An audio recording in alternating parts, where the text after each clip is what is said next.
Microphone check. I'm not even set up yet. Asia C Mac, how are you doing? I was rushing home. I just got home. I was a little bit late, but here I am. I went to a team dinner tonight.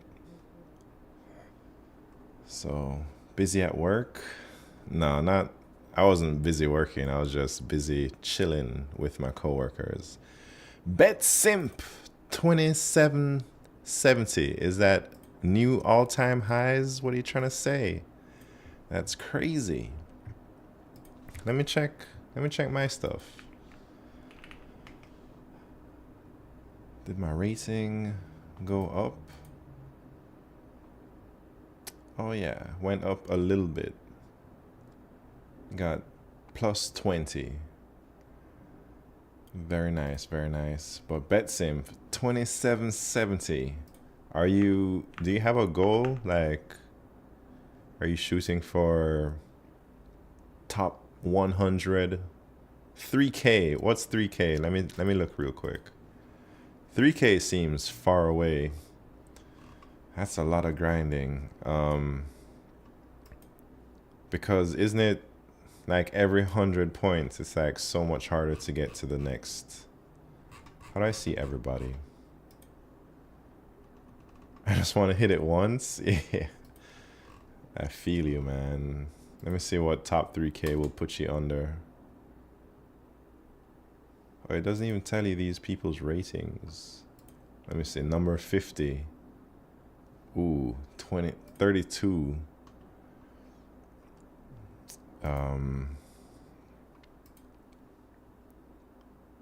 Number 100 is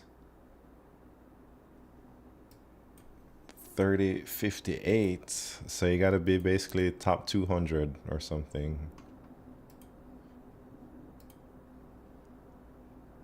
Oh yeah. 2980. No, this guy hit 3K once. Yeah, a couple times. 2770 is like rank 340. Dang, rank 340. That sounds nice. Oh yeah, you can get there then. I believe in you. He works at Google. Wait, this guy save VMK? Oh, he does.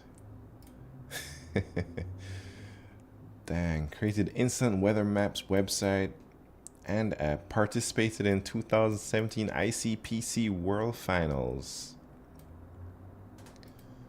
Man, everybody has been to the ICPC World Finals.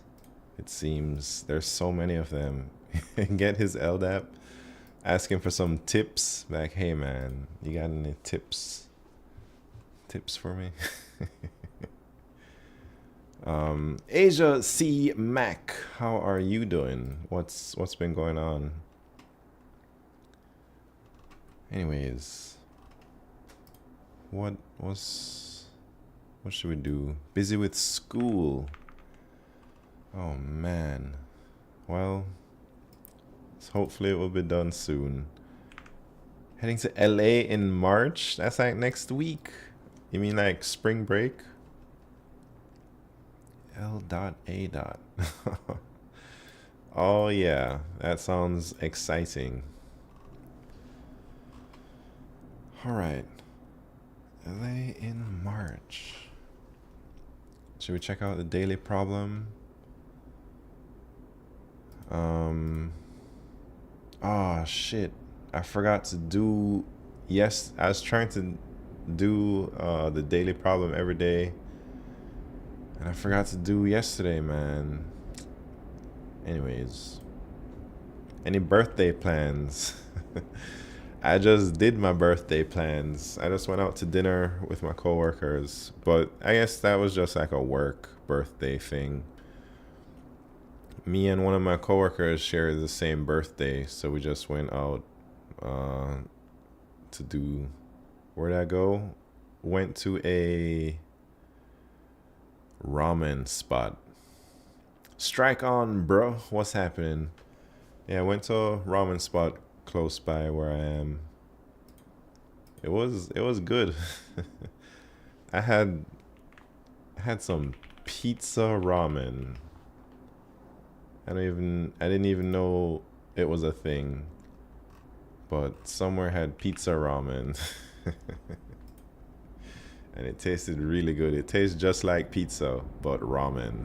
It was like confusing, but it tasted, I liked it. I think I would get that again. Nay? Nah, it was, I want to try it again. Find the town judge. Wait, hold on. I need to get some water. Be right back.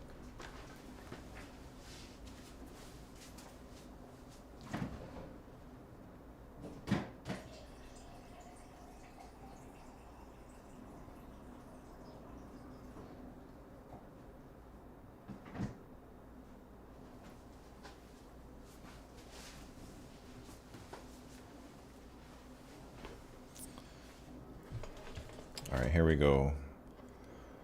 Let's start LeetCoding. Oh wait, I need to bring up my chats. I'm not done setting up yet. I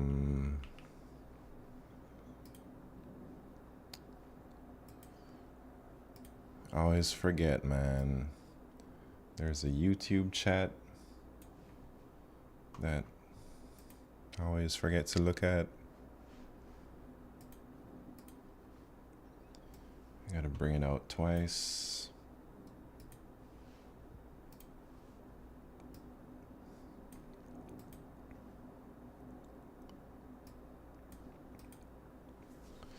All right, here we go. In a town, there are n people labeled from 1 to n. There's a rumor that one of these people is secretly the town judge. If the town judge exists, then the town judge trusts nobody. Everybody, except for the town judge, trusts the town judge. There is exactly one person that satisfies properties 1 and 2. You're given an array trust where trust I equal AB, representing that the person labeled A trusts the person labeled B. If a trust relationship does not exist in trust array, then such a trust relationship does not exist. Return the label of the town judge if the town judge exists and can be identified, or return -1 otherwise.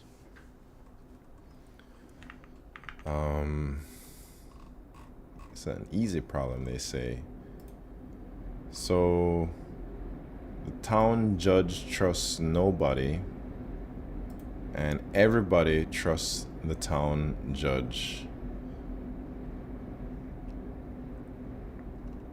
All right. So how will I find the judge? I guess I can iterate through all these relationships, and maybe I'll count how many people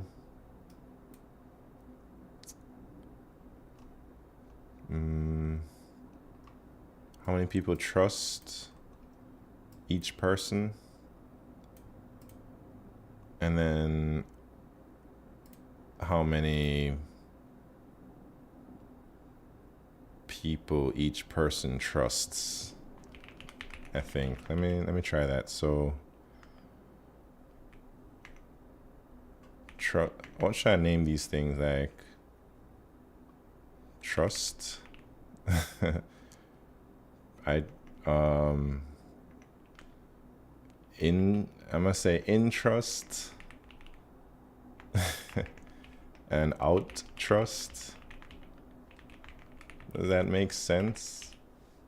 So an in trust is like somebody, all the people who trust that person, and an out trust is how many people that person trusts.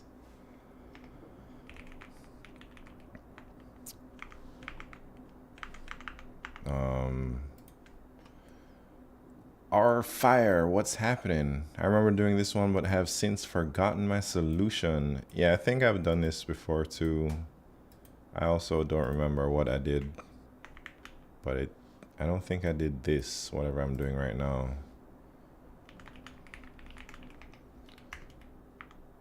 All right, so person A trusts person B.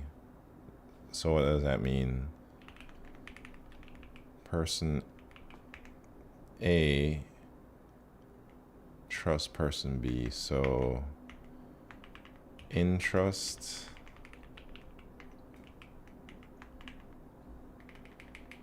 out trust.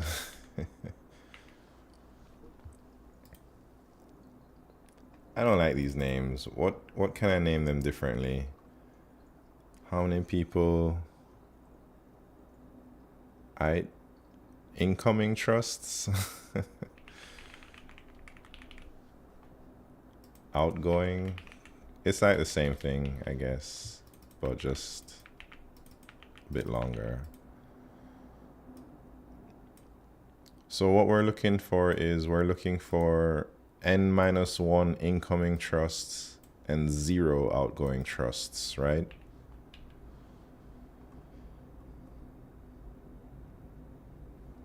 I think so. Oh, we already have n. JCast19, how are you doing?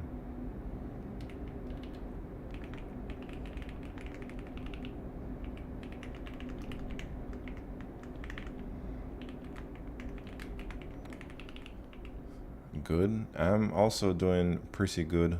I was a little bit late today. Went to a team dinner and I was rushing to get home. So if all this is true, then we found the town judge.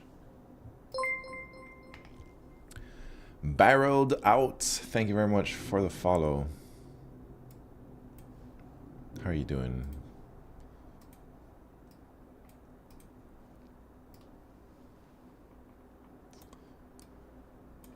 All right. And then if there's no town judge, we return -1.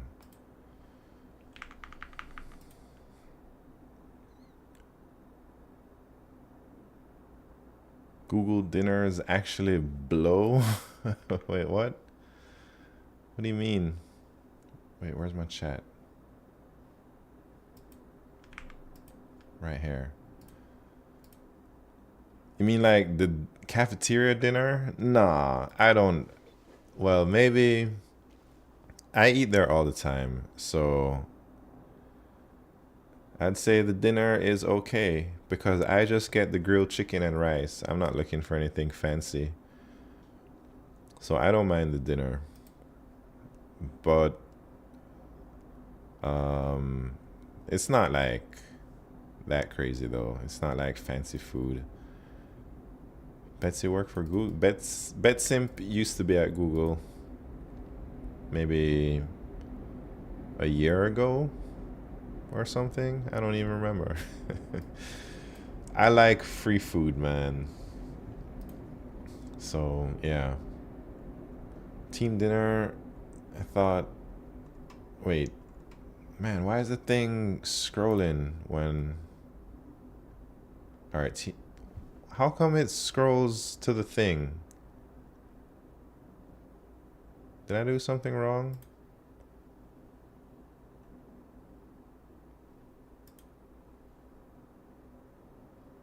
They change the settings? Pat's Hello World, what's happening?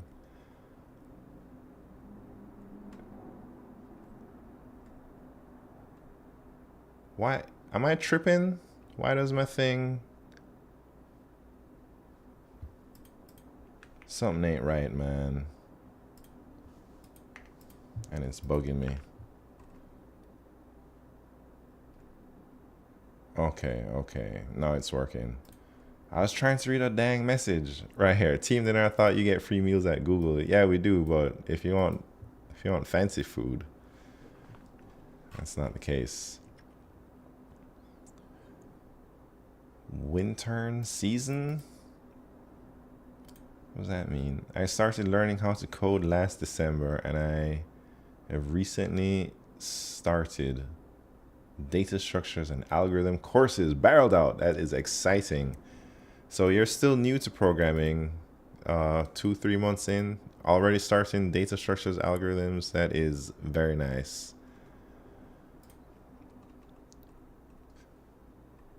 All right, where am I going wrong here, man? Oh, it's one indexed. Why do they always gotta do me like that, man?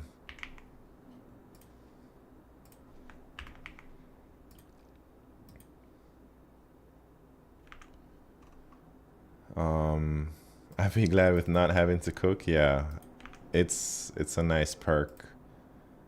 Maybe blows is a strong term. It's just like, yeah, very healthy is what I'm looking for, BetSimp, because the doctor said I got cholesterol problems. My favorite place to have lunch. Man, that's a tough question. I just recently found out about 5BB. I haven't been going to 5BB that much. But 5BB has some chopped cheeses down there, and I didn't know that. So I should probably stay away from 5BB. Falafel, yeah, I like to go to Anagrams. Anagrams always have that nice falafel. But they also have the barbecue, and it's super unhealthy. And I try not to go to Anagrams. Anagrams is also on the other side. Yeah, that mac and cheese is good. I like to put like cashews or sliced almonds in my mac and cheese when I'm there. I get mac and cheese and falafel. That's like my go-to when I want something unhealthy.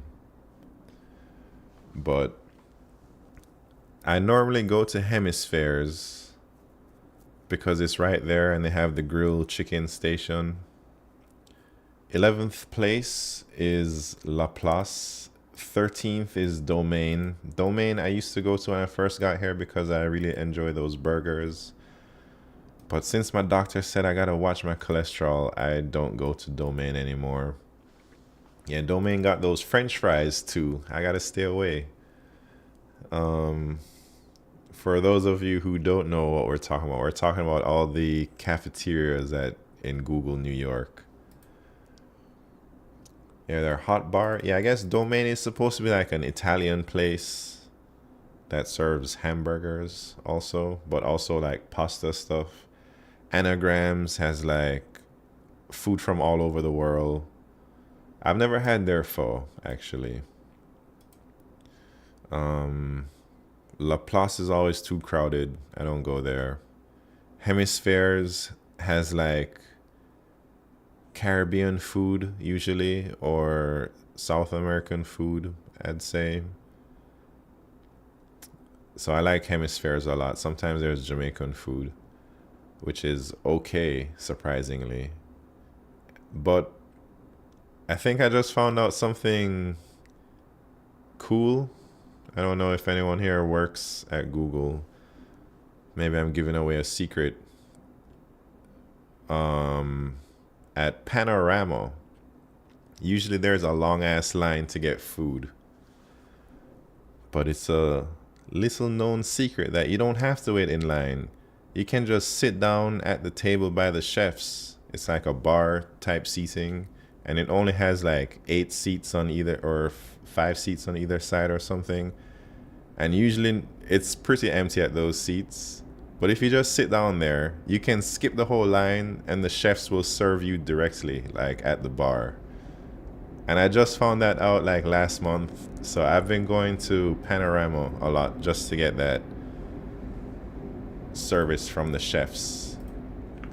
I never ate at that place much. I think that's the only place. Yeah, the portions are hella small. But it's the only place I think where the menu changes a lot every time you go there. All the other places, they always have the same stuff week over week, day over day. It's like the same kind of stuff. But Panorama, it's like every week is different. So, and it feels more like a gourmet meal there. Maybe that's why the portions are small. Anyways, that's a little inside info, what it's like at work. Which place had the grill?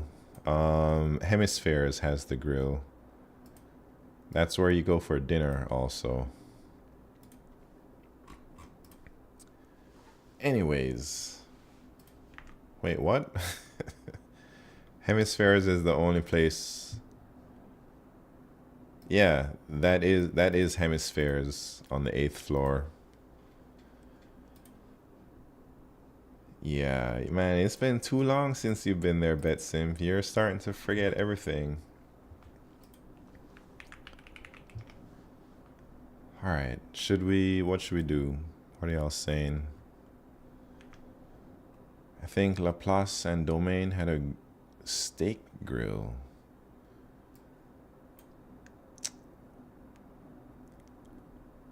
Laplace has a grill also, yeah. Laplace has some steak sometimes. Hemispheres has some steak sometimes. Yeah, Laplace. When I first joined, I called it La Place. Yeah, I don't go there because it's too busy, man. It's always just crazy. I think if I had to count of all those different cafeterias, which one I go to the most, it would definitely be Hemispheres because it's the closest to my desk also. Betsy reminiscing, yeah. Have you been to Google Overseas? Yeah, I've been to Google Zurich and I've been to that's the only place overseas, but my original office was in Sunnyvale, so I've been to like San Francisco, Sunnyvale, Mountain View, and New York and Zurich. Swiss food wasn't that great, man. I'm not gonna lie. Yeah, but the Zurich office is really nice. It's like centrally located. It's right in the middle of downtown Zurich, right next to the train station. It's such a prime location. It feels like a mini New York office, I guess. Can you just walk into any office and get a desk? Basically. Daft Funked. What's happening? Welcome to the party. What language do I use? I use C++. Yeah, so lots of these offices, you have like common working areas. You can just pop down and work, or you can reserve a desk, which is what some people do. And if you reserve the desk, you can get like the monitor and stuff like that. I used to reserve desks when I went to San Francisco office sometimes. How long have you worked there, if you don't mind me asking? I've been there for a bit over 2 years now. Does the job require you to travel that much, or is it voluntarily? I think, I don't know if it's required that I travel, but it is highly encouraged in certain situations, especially when you work with a team that is in a different office. At least in my org, it's highly encouraged that you at least meet once or a few times so that you can get some type of rapport going on. So, like right now, we're traveling a lot because it's like crunch time. Because I'm working on DMA and there's a lot of stuff going on. So, we travel to Zurich. The people from Zurich travel to New York sometimes. Sometimes people go to Sunnyvale and so on. So you can technically work from like a London for a month. Yeah, we have 4 weeks where we can work from anywhere if you want. So yeah, I guess I could go to London office if I wanted to. Are you remote most of the time? No, I am in the office 4 or 5 times a week. Do they pay for travel? For sure. They pay for everything when I travel for business. So like when I just went to Zurich, my flights were covered, my hotels were covered, and I had a per diem. Is it business class? I mean, sometimes it's business class. Sometimes the budget that you get is not enough for business class. So yeah, generally if the flight is long, like say San Francisco to Zurich, the budget will be enough for business class because it's a long flight. They want you to get there well rested and all that stuff. But if it's a short flight, it's usually not business class budget. But if you want to pay the difference, you could do that too. I'm not going to pay that difference though. And like you get a certain amount of budget, but if you don't use that whole budget, you can like use some of the rest. They give you like half of what you saved for the next trip. So if you save enough of the budget, eventually you can just splurge and get business class. Man, you get a free flight, throw me into the luggage area. JCast 19, all you gotta do is grind 500 LeetCode problems and you can also get some free flights maybe. I've heard, I don't know if this is ethical, but I've heard of people like being really good at interviewing and they make it to the final rounds for a bunch of places, but they request to be flown out for the final interview, or this was like pre-COVID, and they just use that to get a free flight somewhere and they don't care about the interview. They just want the free flight to go hang out in that city. Get flown out, troll at a hotel, yeah. I'm sure there's people who do that, man. Iota Malay Gaming, welcome to the party. What's happening? I need a referral. Haven't been contacted by some companies. Yeah, I hear it's kind of rough out there right now. But I know at least of one person who's used like the interviews to just get free flights and hotels whenever they want to take a little vacation. I don't know if it's like morally right to do that though. Anyways, let's try and find a problem. That's so funny. Is it funny? Maybe. I guess. What are we doing? We're gonna random number. Should we do an easy problem? Let's do 16 to 17 to begin. 1626. Rank teams by votes. In a special ranking system, each voter gives a rank from highest to lowest to all teams participating in the competition. The ordering of teams is decided by who received the most position 1 votes. If 2 or more teams tie in the first position, we consider the second position to resolve the conflict. If they tie again, we continue this process until the ties are all resolved. If 2 or more teams are still tied after considering all positions, we rank them alphabetically based on their team letter. You're given an array of strings, votes, which is the votes of all voters in the ranking system. Sort all the teams according to the ranking system described above. Return a string of all teams sorted by their ranking system.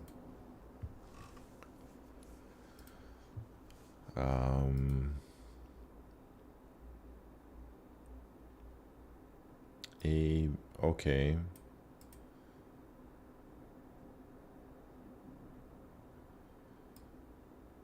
All right. How do we do this one? So we need to figure out how many teams are there. There are only 26 teams. I think LeetCode is dying. There's a new premium problem every week. This week there wasn't one. Anane Musli 001 reminds me of HackerRank, where some companies use it as a technical exam. What's happening? Welcome to the party. Mercal, how are you doing? welcome to the party. Still at Google? Is that a question or is that a statement? Are you asking if I'm still there? If so, yeah, I'm still here. I've survived this long, so that's good for me, I guess.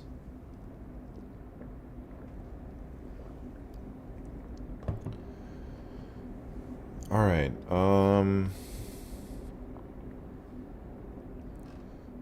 Man.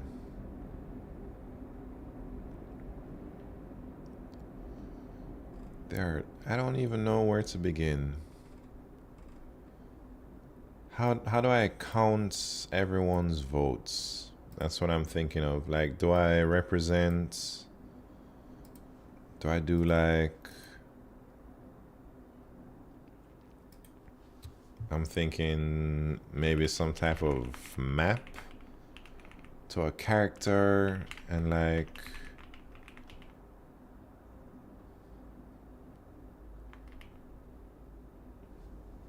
how many votes they have for each place.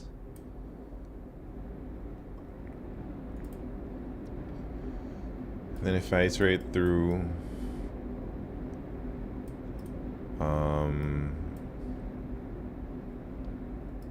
not sure. Stephen Ball, how are you doing? Have you bought your ticket to New York? What are you doing, man? Going to that New York office? I asked a classmate if they wanted to do MC. I don't know what that means. And asked for their Discord. Is that weird? What's MC, man? MC. Minecraft. Yeah, is that weird? That's not weird, man. How else are you gonna play Minecraft if you can't communicate? I saw them watching Minecraft videos. Wait, how did you ask them? Did you go up to them in person and ask them? Or did you just like slide in their DMs? So you went up to them in person, asked them if they wanted to play Minecraft. Did they give you their Discord? Neezy D, welcome to the party. Is C++ hard to learn? I'm gonna say yes. I still don't really know C++, to be honest, and I've been doing it for almost 4 or 5 years. I started, and I've just started to like actually understand things about C++. But I don't think the syntax is hard. I think just understanding what's going on in the language is a bit tough. But the syntax is easy, just like any other language, but knowing what it's actually doing, it goes really deep to like truly understand C++. Java is much easier than C++, I think. I don't really have much experience with Java. I found Java harder. Glad you are honest. I mean, I'm not great at C++ for sure. So, and if I've been doing it for like 5 years and I'm still not great, then maybe it is hard, you know. I learned C++ basics, and it's the same in most languages. Yeah, I think one of the biggest things for me that was hard about C++ is just understanding the pointers and stuff like that, and like passing ownership around. I didn't quite get that at first. Maybe now I kind of understand a little bit, but I have to think about it a lot, you know, whenever you want like using unique pointers and just passing them around, transferring ownerships and all that junk. Pointers were new. I'm still not confident in it. C++ doesn't have a garbage collection or pointers. What? C++ has pointers for sure. Try Hard TV. Thank you very much for that sub. Hold on. Let me push you up on the board. Thank you so much. And I'll read your comments in just a bit.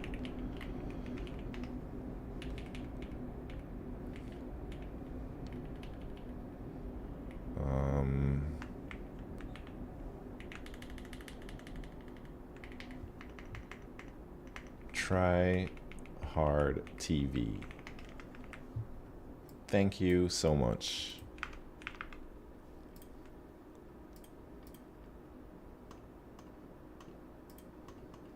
And close all that junk. Man, I'm a senior SWE and I recently began restudying algos. I'm so humbled, man. Still a bit shamed that I'm not good enough to solve most hard problems without a lot of effort. Been thinking about pseudo anonymous streaming my journey studying. What do you think? Try Hard TV. I think forget about being anonymous, man. You shouldn't be ashamed. If you're having trouble solving hard problems, that is quite normal. That is super normal. If you're already crushing easy and mediums problems, man, you're in a good spot. I think streaming it is a great way to like make it a little bit more fun. It's a great way to get feedback on your algorithm. There are so many knowledgeable people on Twitch looking for LeetCode streams. It's a great way to like network with other SWEs and stuff like that. And I don't think you have to hide behind some, stuff. You can turn your camera on. I guess you don't want to give out your real name, but you shouldn't feel like you have to be ashamed because of what you're doing or you can't solve hards or anything like that. I think most people in this world who are programmers cannot solve hard problems. So most people won't even attempt them. So if you're trying hard problems, I think you're way ahead of the pack already. So thank you for the sub, and I'm gonna follow you. So in case you start streaming, I can peep your account. And there's tons of people out here who are just hungry for LeetCode streams, man. So I think it would be great to see someone else do it. C++ has like 20 different kinds of pointers. Yeah, Java doesn't have point. I see. I feel like a lot of languages get harder the more you try and understand what's going on. Was my social interaction weird? I think it was absolutely not weird, Steven Saggyball. If it's weird to ask somebody if they want to play Minecraft, then that's weird that you think that's weird. It's not weird to try and make friends or try to connect with somebody who you have a common interest with, You shouldn't feel bad about that. Yeah, try hard TV. No worries. Aren't hards always going to be hard unless you're a competitive programmer? Basically. Leet Coach in the house. How you doing, Leet Coach? Lysander Trades. How are you doing? I'm still on easy mode. My weakness is the bit shifting and binary bits manipulations. I think this is also one of my weaknesses, but I think I enjoy bit problems the most, I have to say. I think. I'm not sure. Can't solve some easies. Neither can I, man. Yeah, try hard TV.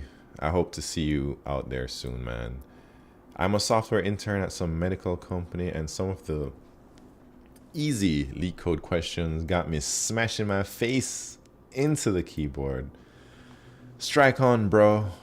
I've seen you type, man. I've seen your WPMs. You got what it takes to destroy those easies, man. Don't you worry. Keep on keeping on. I think in the beginning, I also struggled with easies. Mediums were crazy hard for me, but after like thousands of hours of studying, it's not so tough anymore. But it is like hard problems are really challenging for me. I'm a TypeScript, Golang, Python programmer usually. Nice. That's a lot of languages. Yeah, no worries. Poor Jewish, thank you very much for the follow. Yeah, Python is probably the most popular choice for LeetCode. I think it's a great choice, but I prefer C++. In my high school, literally no one had common interests. That's not true, man. Chances are a lot of people had common interests. I'm in college, I'm like, wait, there are people who like the same thing. Like, we're not that special, man. We all basically fall into one of like a few categories. Dr. Earn, what's happening? How many design docs do you do? I don't know, maybe like 6, 7, 8, 9 in the last year or so. I lost count. I don't really count, I should say. Hat Knights, Sergeant Pepper. How are you doing? You're pretty special. All right. Let me think about this problem, man. Talking.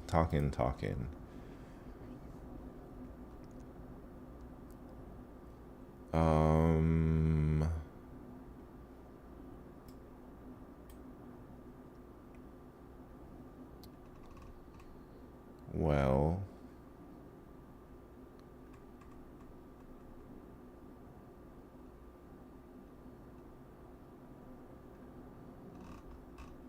man, I mean, I can do this, but I'm just thinking if there's a nicer way.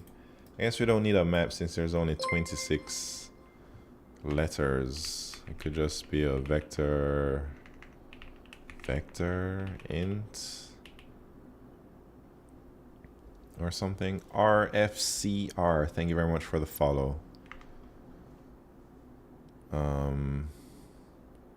Sorting problem, usually they are boring. Yeah, that's kind of how I'm feeling, not gonna lie. Poor Jewish, seems like, yeah, binary search isn't a website anymore, unfortunately. But binary search used to be, I should take that link down. Binary search used to be a platform like LeetCode, but it was multiplayer. Nezi D, thank you very much for the follow. All right, I got to do this. Let me focus on this problem. So, what are we doing, man? I guess this is like ranks or something.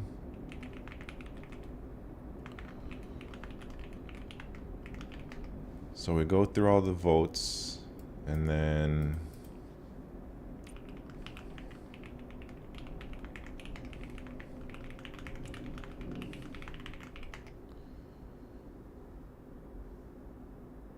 what?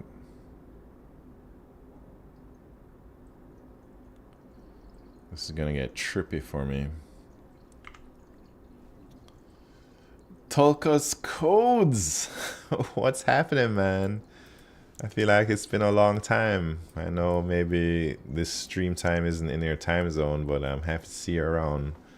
Binary search owners got arrested with SBF. I don't think so, but yeah. Did you ever end up making a YouTube video? Man,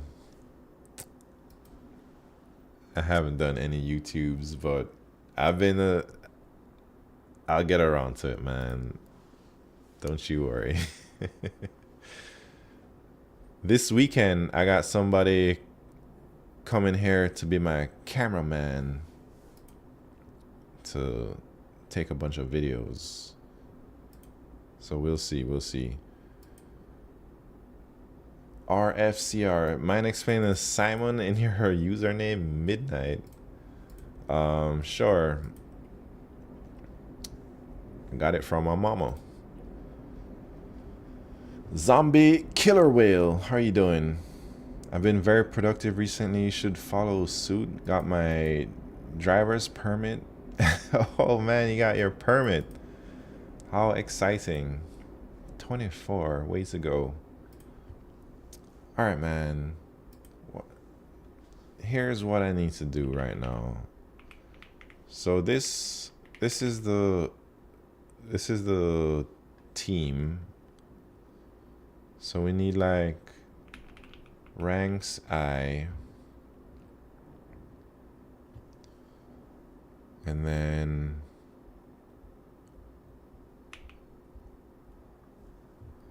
votes I minus A plus plus, right?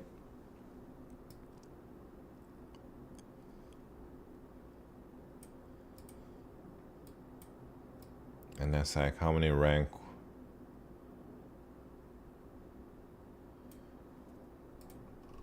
Man, why can't I think about how to solve this? How do I tally up all the things?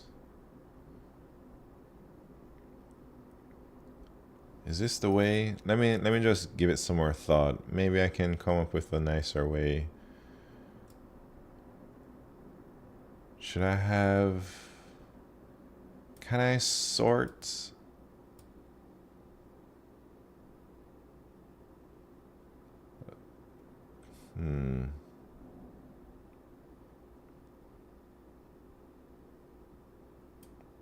I actually don't know, man. Can I have like...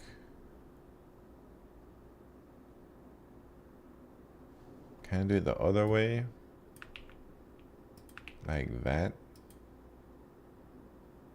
So that means the first one is the A ranks, the B ranks, the C ranks.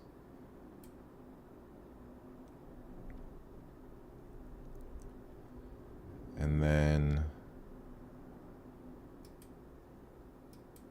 Yeah, let me just do my thing and see how it goes. Because I'm like confusing myself, man.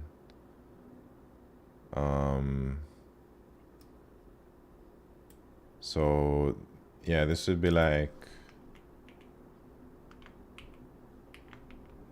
A rank, B rank, so, right? All the places that they finished.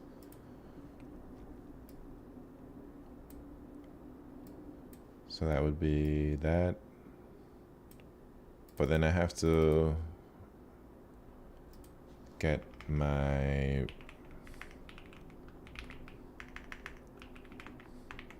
the number of teams would be like votes dot length.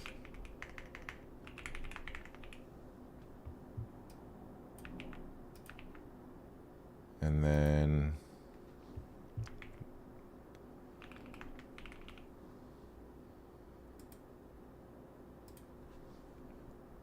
right?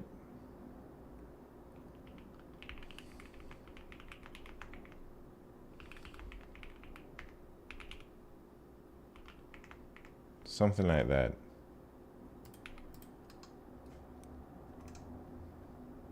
Yeah. And then I'll just sort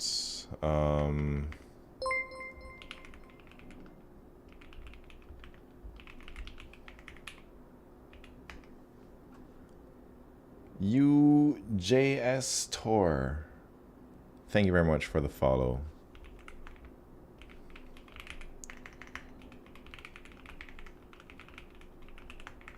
And I'll just sort with like a custom sort thing.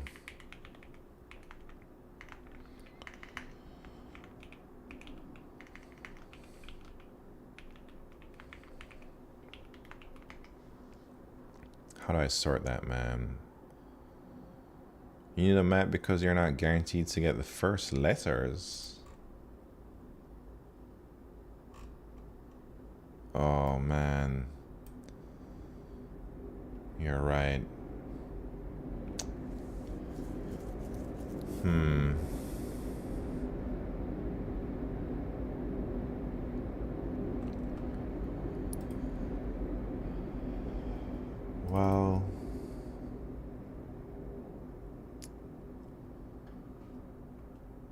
Can I just make it 26, size of 26 instead? And then when we sort, how do we do that? We'll be like,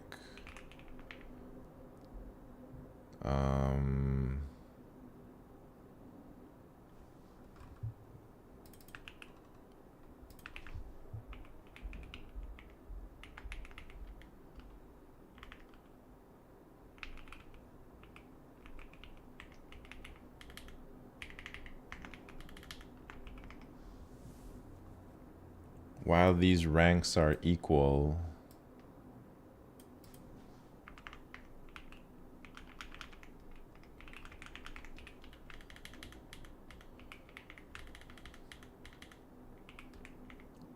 then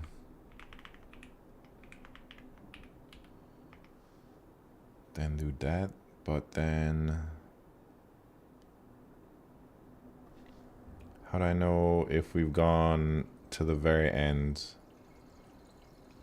I guess we need to know if it's greater than equal to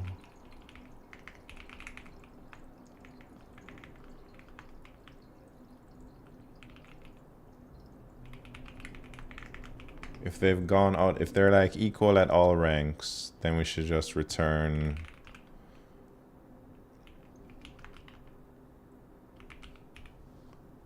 the smaller alphabetical one. Otherwise, what do we return? I less than J? I'm gonna have to just go with that. I'm not, that might be the wrong way.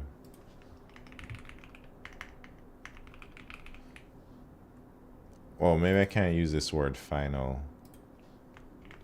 Let me just say final rank.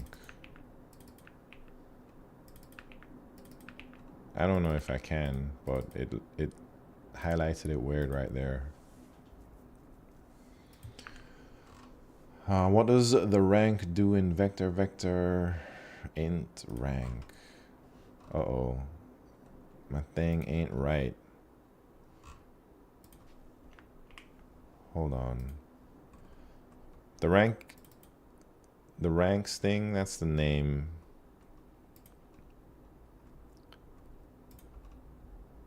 Dang, nothing is. What the hell? Hold on.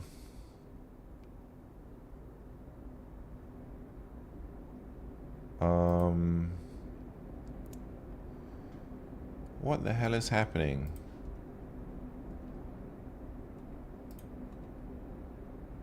So this should just be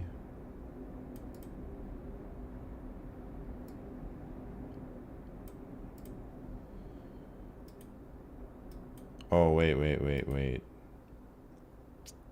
I think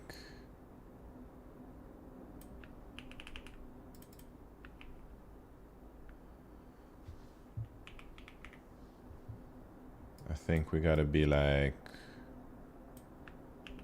something like that.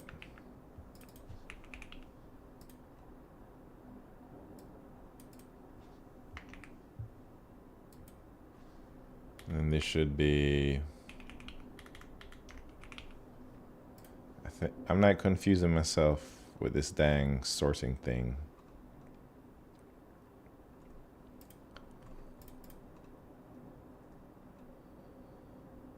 Man.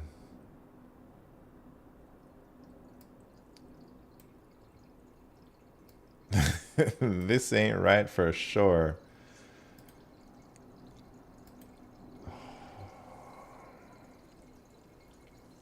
I gotta think. Pankaj, what's happening? You guys see end video? Yeah, I was peeping that a little bit. Can you just compare vectors? Yeah, can you? I'm not sure. I was thinking, can you do that?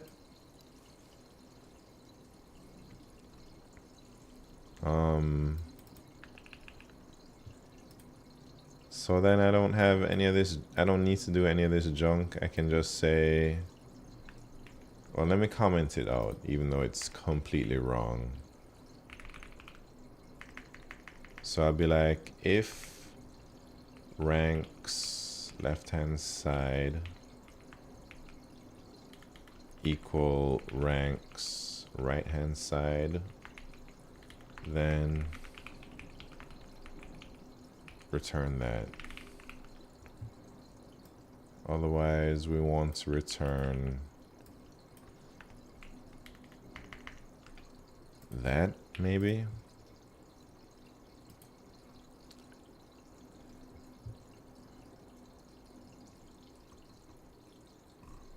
Wait, if they're not equal? Hold on. I think I'm confusing myself here. So we're saying if they're absolutely equal, we want to return the smaller lexicographically one, right? But if they're not tied in every single rank, then we want to return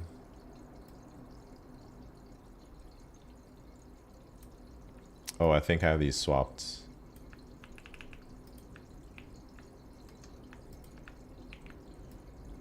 No, no, that's good, right?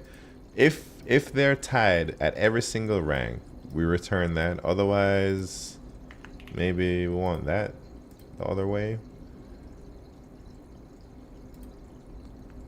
Yeah, Jesus. So wait, now it's bothering me because I feel like whatever I did here means maybe that should be that way and this should be that way.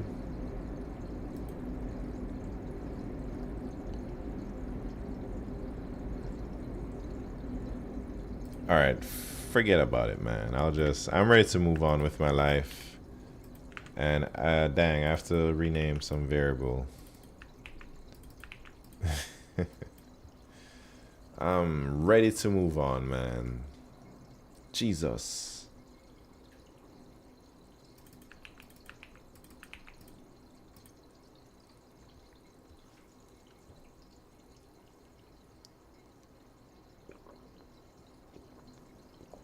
You want the highest rank first. GG, thanks, LeetCode. Yeah, I was super unsure if I could just compare vectors like that. But now I know I can. Wait, can you explain what is going on? I don't know if I can, man. This problem is, it's not difficult for me to think about, but it was difficult for me to implement because it's kind of confusing. So I'm taking all these ranks. Let me go over this example. I'm taking these votes. These are all the votes. And then I have like A. There's only 3. B. C. Right? And this is like first place, second place, third place. So I say, okay, I'm iterating through all these different strings and I'm like, A came first, B came second, and C came third. And I go to the next one. A came first. That's 2 first places. C came second, and B came third. And then this one is like A came first, B came second, C came third. And then this one is A came first, C came second, and B came third. And then the last one, A came first, C came second, and B came third. So these are my ranks right here. And I store that in this thing here. Ciphertext, what's happening? Can you explain the what -8 does? Just count the characters in array based on their ASCII values, right?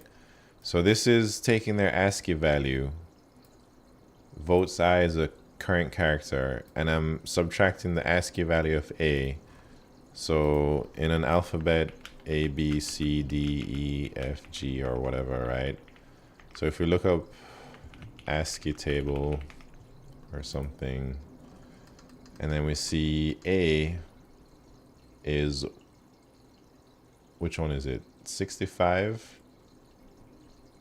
The ASCII value here, the decimal is 65, B is 66, and it just goes, it just keeps incrementing until it gets to Z at 90, right? So if A is 65, then when we take A minus A right here, that would be, this translates to 0. And then when we take B minus A, B is 66, so 66 minus 65, that translates to 1, 2, 3, 4, 5. So it's basically just assigning an index to each thing. So that's what that minus A thing does. And that's like a little ASCII trick. So when I initialize, 0 to 25, right? I initialize the ranks of 26 because there are 26 letters. And when I need to figure out which letter I'm incrementing the rank for, I just subtract a capital A. Capitalized, I guess, because that's, the inputs are all capitalized letters, uppercase letters. Ciphertext is asking how text ciphering works. I suppose.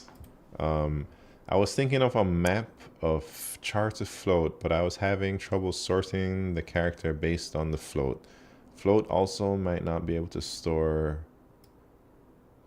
10 to the what? What do you mean a float? Pankaj, thank you for tuning in. Have fun at school, man. Yeah, no worries. Thank you for always stopping by before class. Hope you enjoy your class. All right, should we do another problem? I think we should. Let's step it up a little bit. 1786. That's what we're about to do.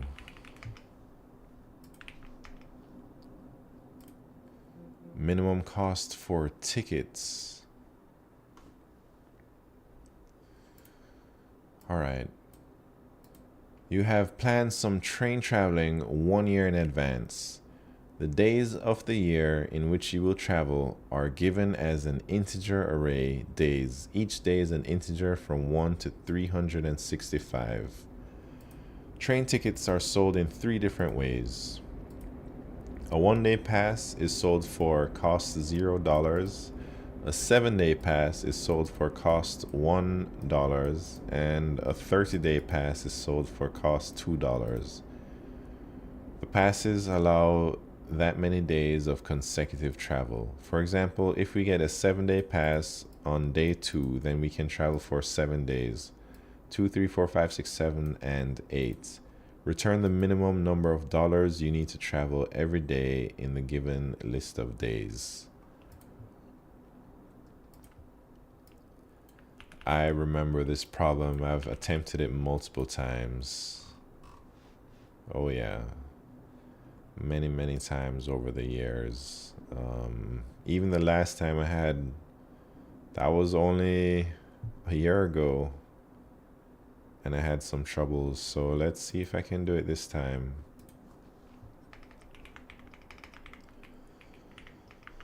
All right, let me drink some water.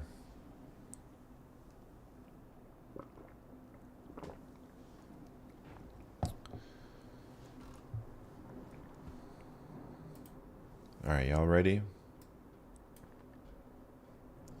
Refill the brain juice. Hat nights. You know what's up, man. Brain juice is running low. This problem is gonna drain me. So what are they trying to say? They're trying to say we gotta travel on these days only. In Jesdell, hello there. How are you doing? Welcome to the party.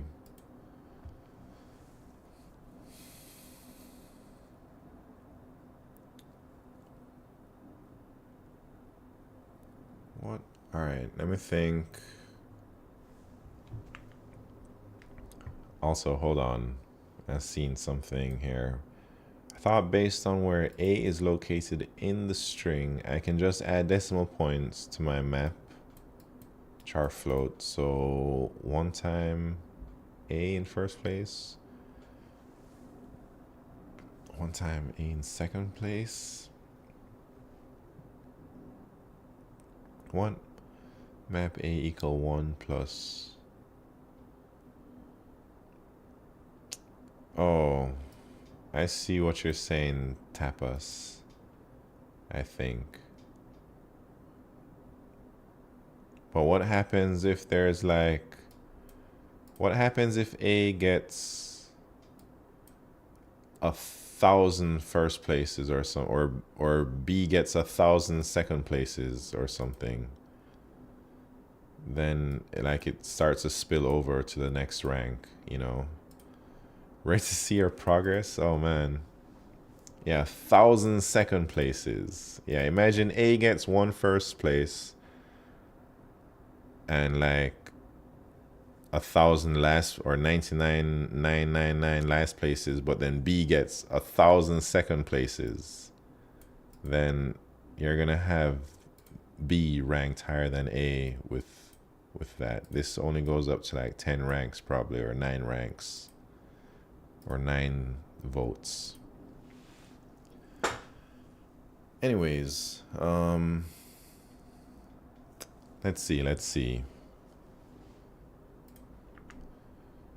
You could encode it in an int, saving enough bits to encode the maximum number of votes. Easier to just use a vector. Yeah, I think vector is the way to go here, or something similar in your language.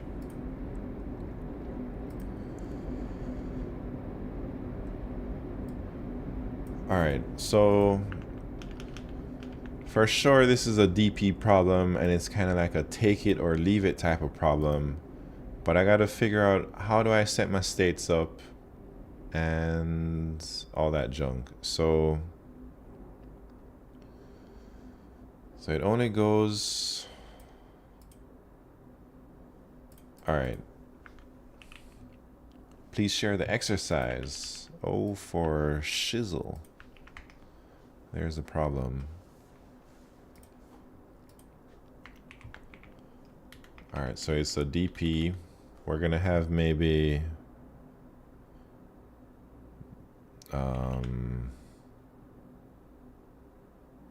I don't know, day.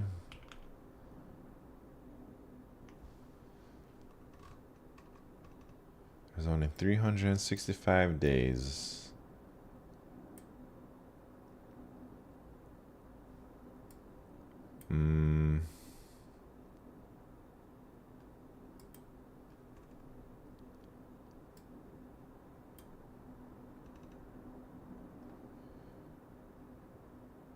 Maybe I need an int I and an int day good until or something.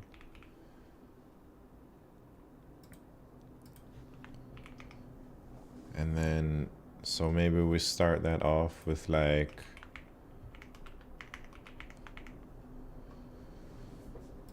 so if we're not good until that day, so in this case, like 1,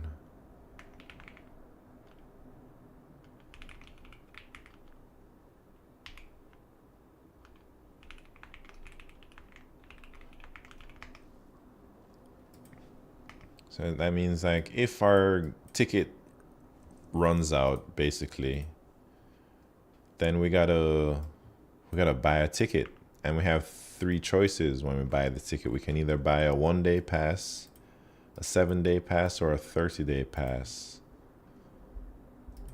So if we buy a 1-day pass, then it's good until, let me think. So if you bought a 1-day and it covers day 1, so it just covers maybe that day, right? So it'd be like,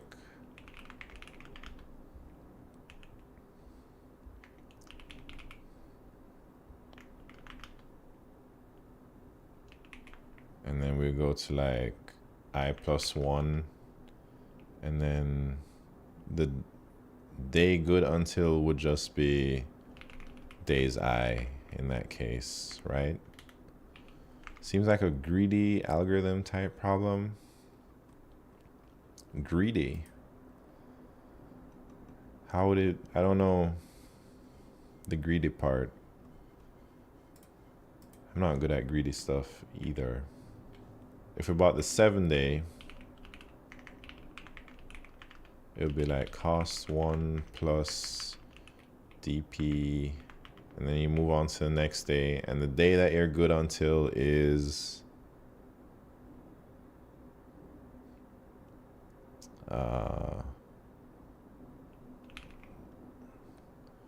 days I +6, or is it 7? It's 6 because we need a ticket for today, and then it goes up 6 more days in the future, I think. And then if it's a 30-day, then it's like cost 2 plus DP I+1 days I +29, I'm thinking. And then if we don't need a ticket, then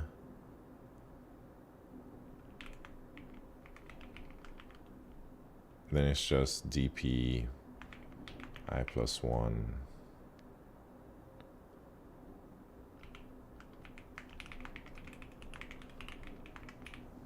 Something like this, I'm thinking. And we just return the minimum. Let me try and implement that.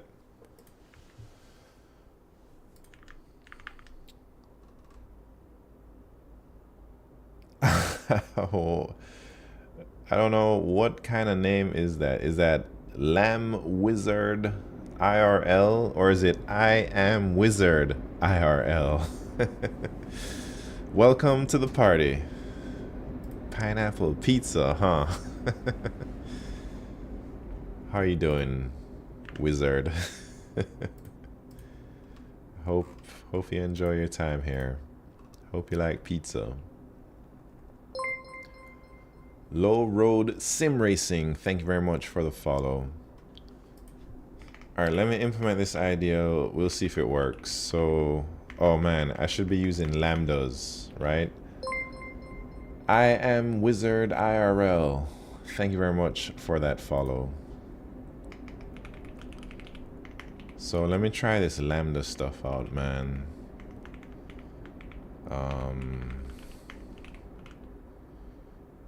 Brett, how are you doing, Brett? Thank you. I think I should be able to get this. I've always remembered this problem giving me trouble. Like, I remember when I first saw this problem many years ago, and I think I remember the last time I tried it, it took me so many tries, but hopefully this time I can get it without much struggling. And I'm going to try it with these lambda things. So let's see. So if we're out of bounds, then we don't need to do anything else, right? And then should I just copy this? Probably.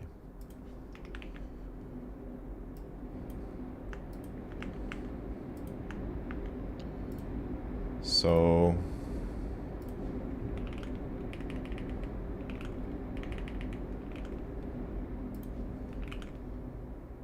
all right, if our ticket is not good, like if we need a ticket for this day, Then we gotta buy, we have one of three choices, which of these tickets to buy, and we just return the minimum one.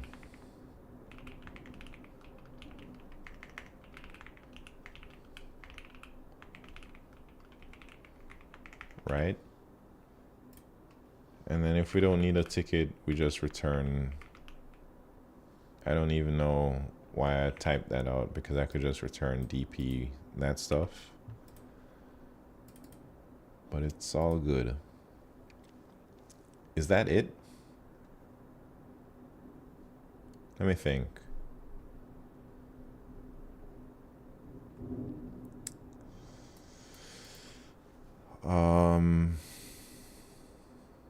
I don't know. This seems not complete.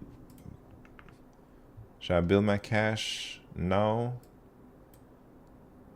Or should I just see if it works? Ingest though, thank you very much for those bits. Let me see if this gives me a correct answer before I cache it.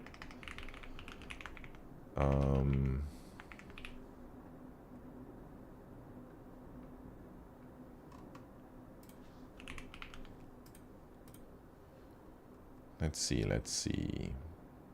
Nah, come on, man.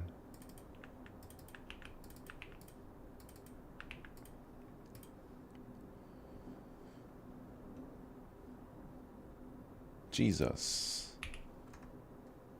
I'm not used to these lambdas, man. Oh, man, so many errors. So many errors here. All right, hopefully that's all of them.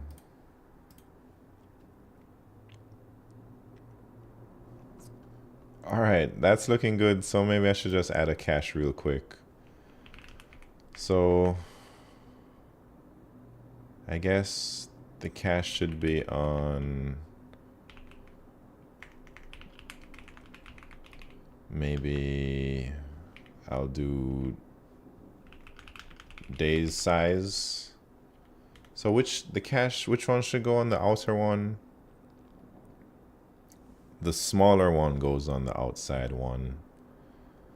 I guess we'll do n, and then we'll do I'll do 400 for good luck. Just because I'm afraid if I add like 364 plus like 29, I don't want it to go out of bounds there. So if I forgot to name it, and then if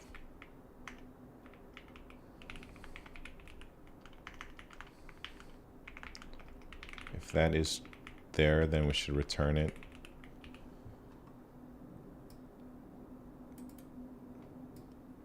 Right?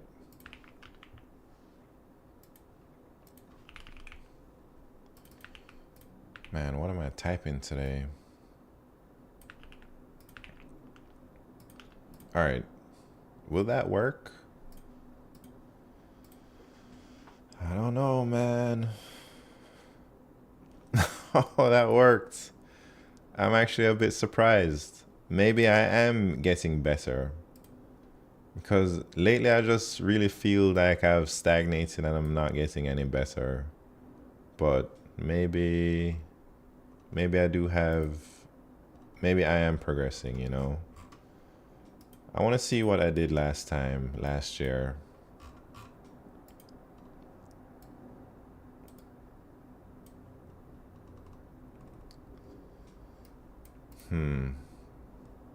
Kind of like the same thing, but not really the same. I think what I did here is a lot nicer. Yeah, Brett, let me see what you did. A little bit different.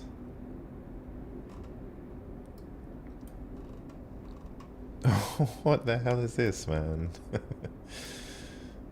I gotta turn my math brain on whenever I read these F or the f of I type things.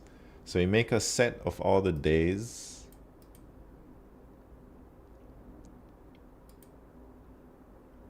Interesting. And then for out of bounds, we don't need any more tickets.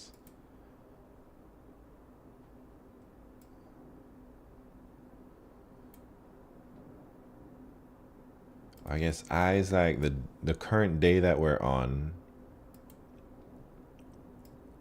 And if this day isn't a day that we need to travel, then we just increment the day.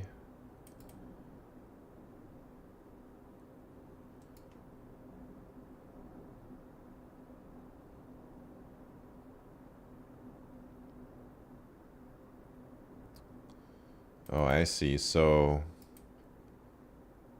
if it's a day that we need to travel, we either buy the 1-day ticket and we go to the next day. We buy the 7-day ticket and then we can skip ahead to 7 days. Or we buy the 30-day ticket and go ahead to the 30 days.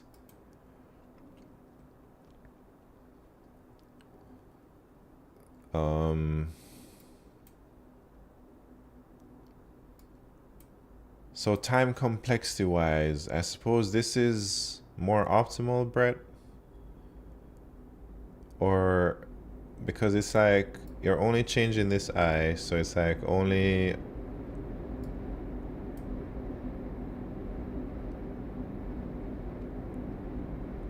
because mine I have 2 states, right? I have the index and then I have which day we're good until. So I feel like mine is kind of like n squared ish, but this is on. Is that a correct assessment there? Or am I tripping? I definitely use less memory.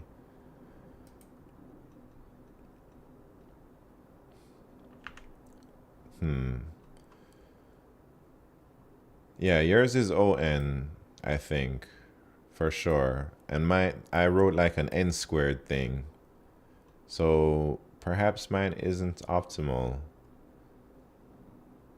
All right, so if we remove my day good until, then oh, I see. I'd have to create that set from the days or some things that I can get like a O1 lookup. I don't know that yours is n squared.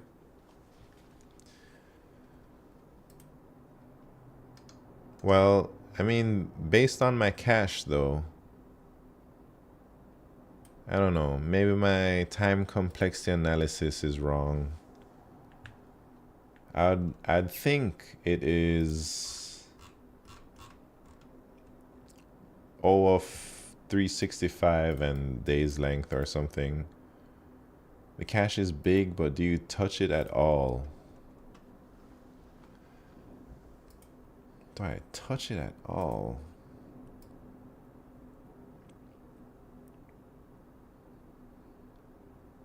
I don't know. Do you touch all of it? Oh, do you touch it all? Do I touch all of it? Possibly, right? Because we have a 1-day increment. So if we keep choosing the 1 day, like, would it always create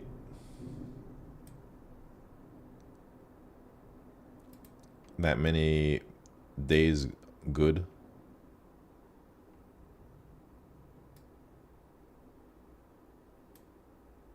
But for any day, you only get 3 possible day good values.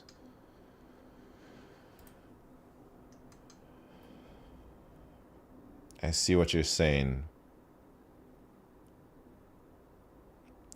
Oh yeah, I see what you're saying then. So you're saying for any day, this day good thing is only potentially 3, even though the size of the cache is extra large just to make sure that one of those 3 days falls in range. But either way, I guess this could be optimized, whatever I wrote here. But I'm not going to worry about that right now. Yours just uses more memory. Yeah, the cache is a little bit bigger for sure. Well, thank you for going over that with me. All right, should we try something else?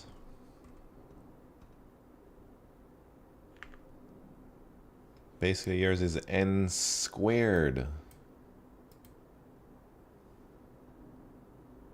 But purely in the vector init. I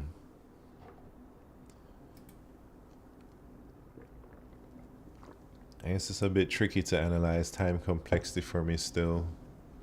Sometimes. Since you write -1 to every entry in the cache. I see what you're saying. So technically, it is like n squared.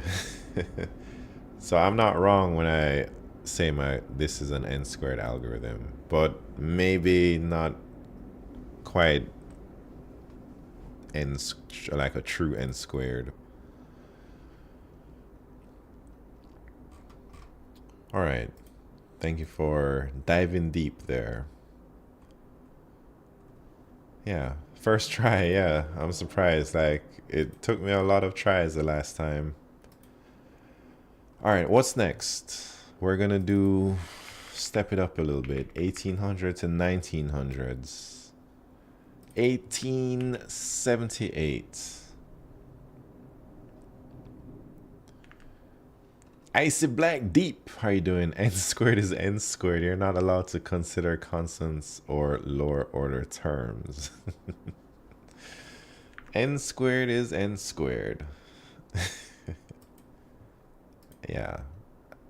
I'll try to remember like these optimizations the next time I run into this problem. All right, which one are we doing? 1878. Detonate the maximum bombs. Oh lordy. We got geometry or 2D grids or whatever. Graph paper type stuff. Oh, you're given a list of bombs. The range of a bomb is defined as the area where its effect can be felt. This area is in the shape of a circle with the center as the location of the bomb. The bombs are represented by zero index 2D integer array bombs, where bombs I is x, y, r. X and y denote the x and y coordinates of the ith bomb, where r denotes the radius of its range. You may choose to detonate a single bomb. When a bomb is detonated, it will detonate all bombs that lie in its range. These bombs will further detonate the bombs that lie in their ranges. Given the list of bombs, return the maximum number of bombs that can be detonated if you're allowed to detonate only one bomb. Sounds like a DFS problem or something. Connected components or whatever you want to call it. This is a Fox how do you say, is that fall geometry problem? Fake geometry problem. Mr. Friend, thank you very much for the follow. Like faux geometry. Markdown is a thing of beauty. Helps me shove stuff in my brain. Markdown. Shove stuff in your brain? Or who's talking about? What do you mean markdown? I think I know what markdown is, but we're talking about markdown. There's no geometry in LeetCode? I don't believe that, man. Alright, so how can we tell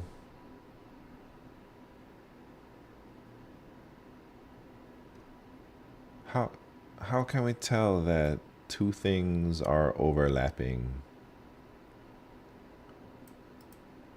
Do I have to get the all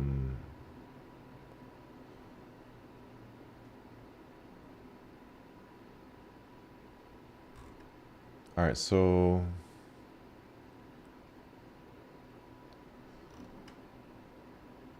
because man, I must have to do some type of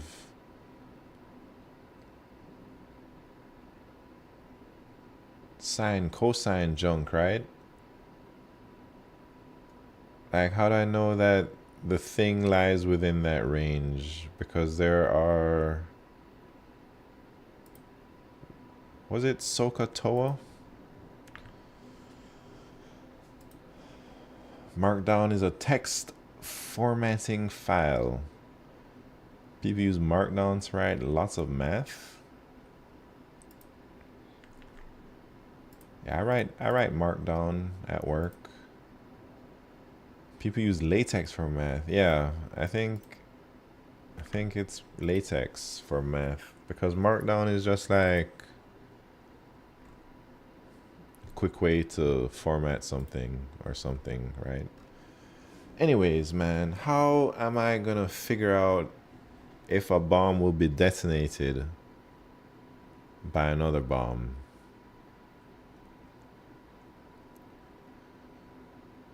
I don't know.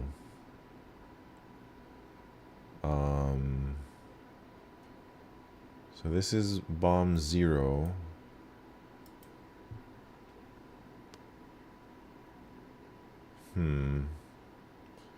With your friend Pythagoras. SOHCAHTOA stuff, right? I don't. All right, so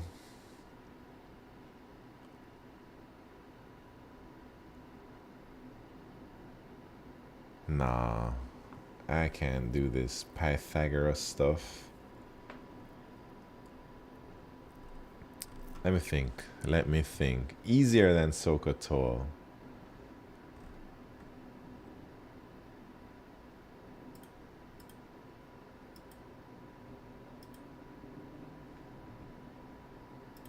Let me get my pen out.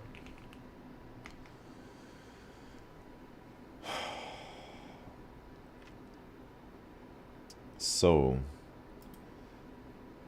I'm thinking like, what if instead of 6-1, this was like 6-3? So it would be here instead, right? And then the radius is 4. And it would be like, however, I can't draw. But basically, like, maybe it would lie just outside. How can I tell? I guess, all right, let me try and figure that out. Ham X3, thank you very much for the follow.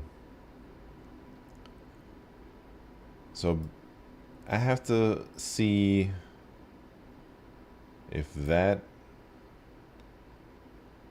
can touch. And then how do I find the distance? I guess we have to go from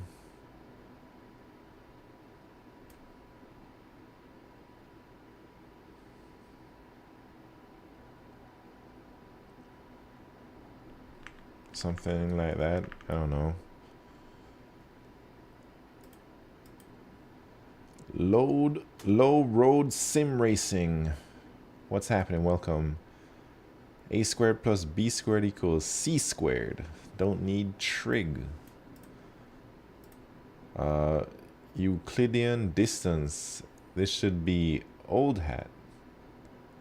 The main trick is don't use floats. Huh. 2 pair what?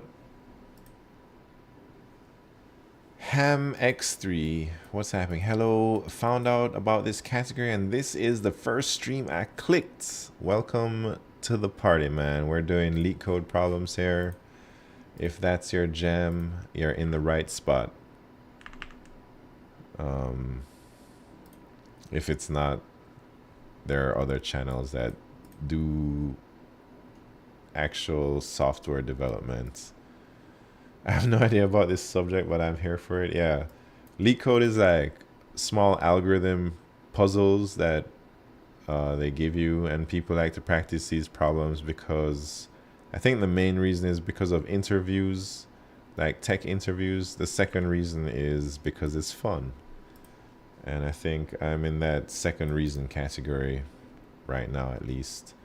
Good picture. Wait. My picture here is good. Use the force. Use the circumference of a circle somehow. This is the channel we prefer ever. That sounds like nice words. Thank you. Man.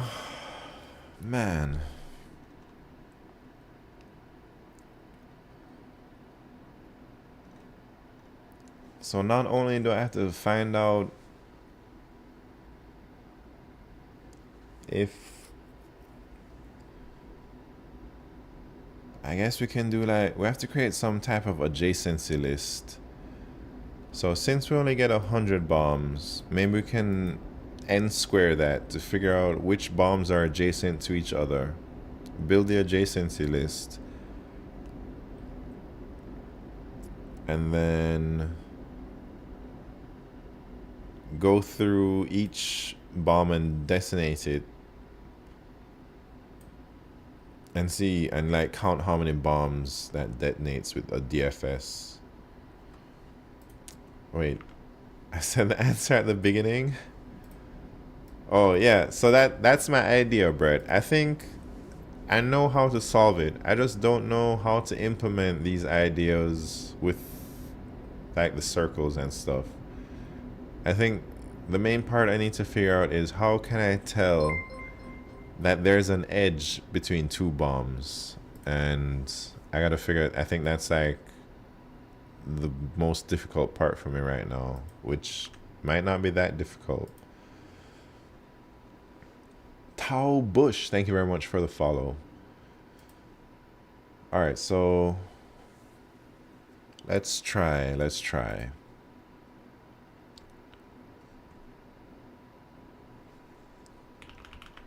Number of bombs, and then what do we need to make an adjacency list, and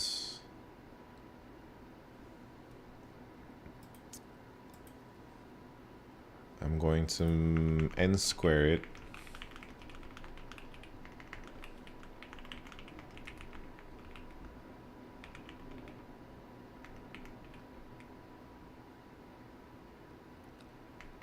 Wait, how do I n square it? I plus j. So this is gonna get every single pair of bombs, and I need to check if they overlap. How do I do that? So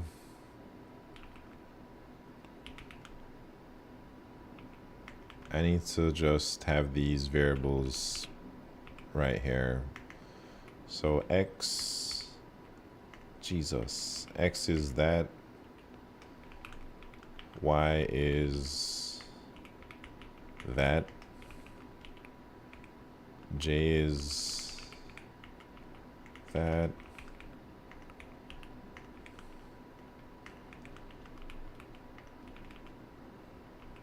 I need to do this because it helps me see things nicer. Anytime I look at something like this, it doesn't like click for me.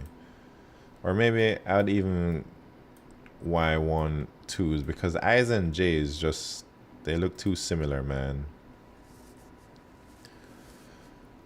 And I need the radius. Dang.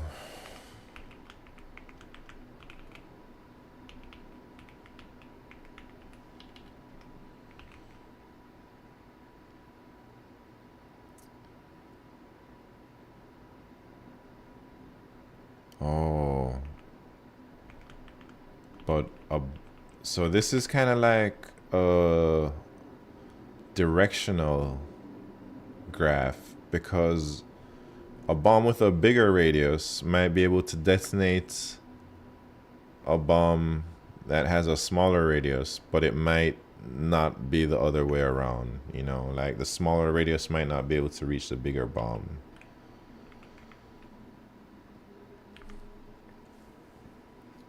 Your keyboard looks cool, thank you. Interval boundary check, but 2D. It's fine, any optimizer will not care about you creating variables. Oh yeah, that's good to know.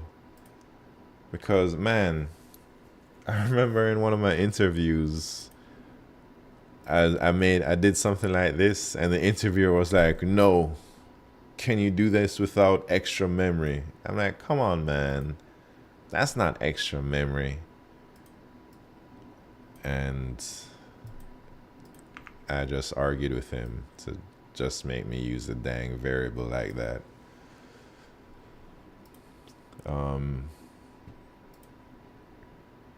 Anyways, becoming an expert. Wait, HamX. Did I miss a message? Oh, is it difficult? Is learning how to code difficult? I'd say so. Sometimes I think, oh man, it's so easy. Like the basics are so easy. But I've been coding for a long time, man. I've been coding for over 10 years, probably. And even before I started to code, I was like a power user on my PC. So I was like messing with configuration files and doing all types of stuff on my computer. And I was exposed to like MS-DOS at a young age. And like, so I knew like command line a bit and all that stuff. So all of that experience is useful when you're learning how to code. And if somebody is learning from scratch and they've never done anything like that, I think it might be a bit overwhelming at first. And it seems like such a crazy mountain to climb. But I do believe that if you just keep on keeping on and you keep practicing on a consistent schedule and you just try to progress a little bit every day, you're going to get places, man. And you're going to learn how to do things eventually. Yeah, getting started isn't bad. Man, I think my scroll is messed up.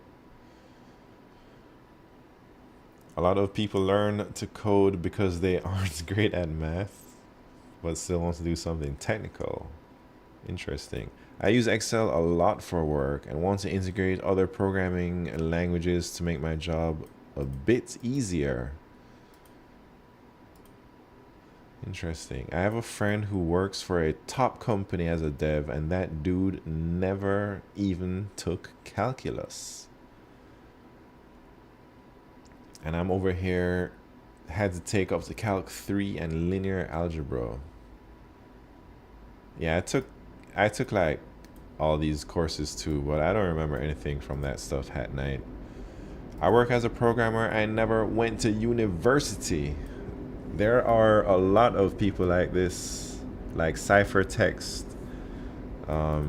You don't have to go to university to learn how to code, that's for sure. Learn Mr. Bit Zero. What's happening? Learn Julia or Python for Excel work. Thank you for the suggestion. I don't know much about programming in Excel, but I know it's a thing. My friend just got a IT degree, not even CS. I don't even know what the difference is. Machine learning is basically linear algebra. I don't know anything about machine learning. All right. How do I figure out these two dang things are overlapping? So should I make a function? Maybe.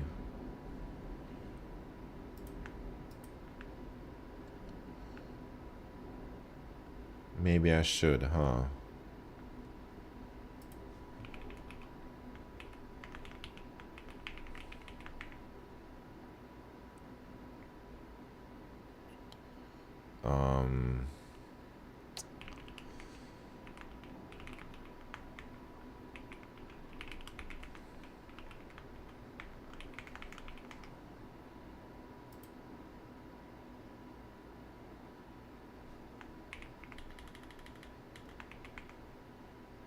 I'm gonna just, I don't know what's called it, overlap, P1 and P2.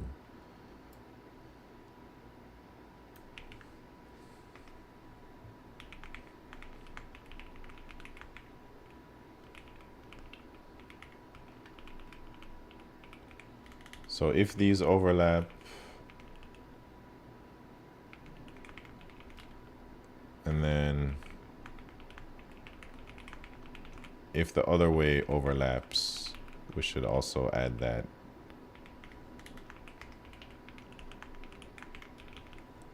So let me try and do this overlap function.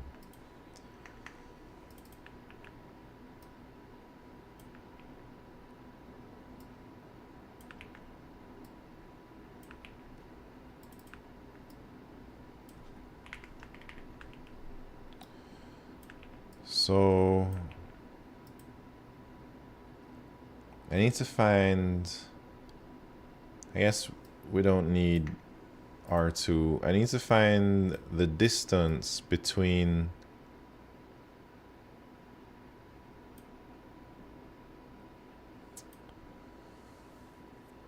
P1, crying out for lambdas. BetSimp. And I had a feeling. I was thinking about lambdas there. I was like, man, should I do a lambda? I was like, eh. I'm chilling.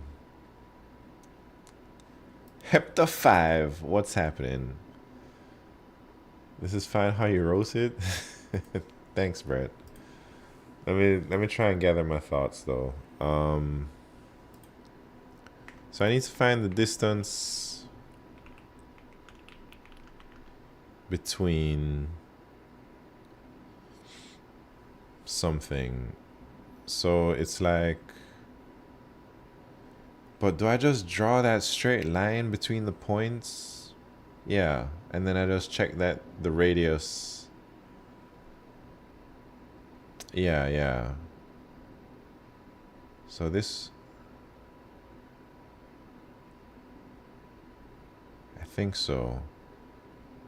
So I find the distance and I check if R1. So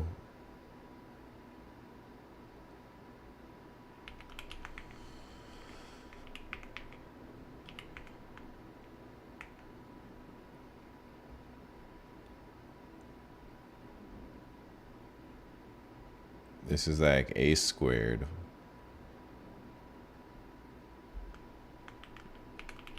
And then should I just do it like this? That's like A. This is like B.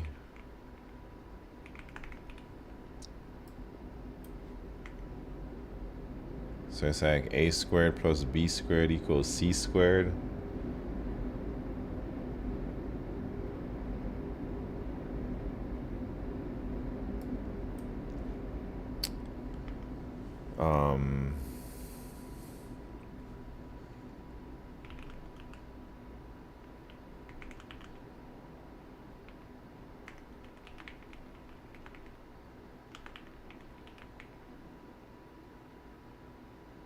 Should I use POW?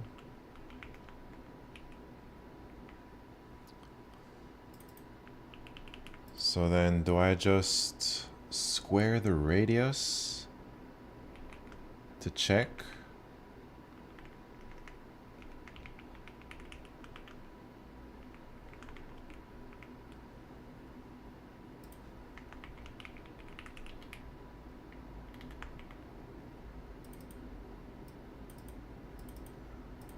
Does that even make sense, man?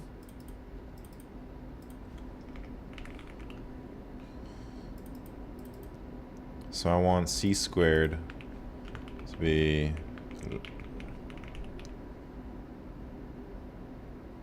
a is better than pow. Should I just like never use pow? Because every time I use pow, man, somebody has a problem with it. Oh, long longs. Long longs? Oh yeah, 10 to the 5th. 10 to the 5th squared sounds like a problem.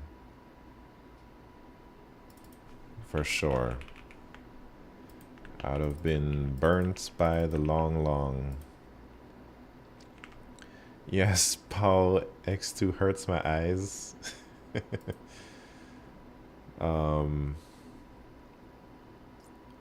you don't need ABS if you're going to square it. That is true. That is true, I see. You guys are full of good ideas today, man. All right. So there we go. There we go. I think that should tell me if point 1 is... There's an edge between point 1 to point 2, right? So how do I add that in the adjacency list? I'll go like adjacency list I push back J. And this one would be J push back I. And that's it. That's the hardest part about this problem. Now I just gotta DFS. I'll do a lambda here for the DFS, just for bet simp. But first, I need to make unordered set. I need to make my scene. Oh man, should I just use a Boolean vector?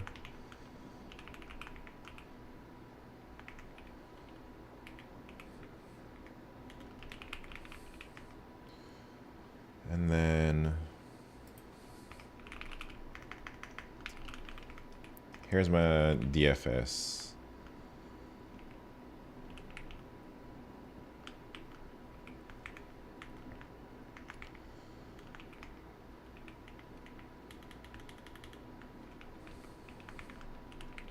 What do I need? I need the current bomb I'm at, and then I have access to my adjacency list by this reference. So if what do I do? First, I need to mark it as seen.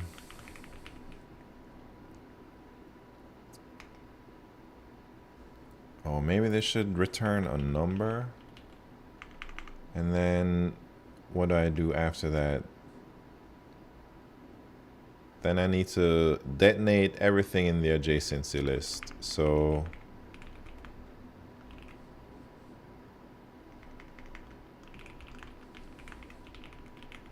for all the children, we're gonna say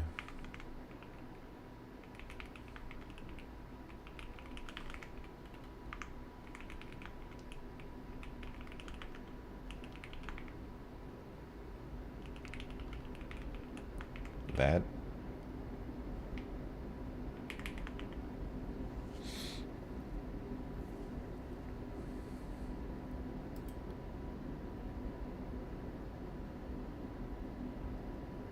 Do I have to worry about if I've seen it? Like,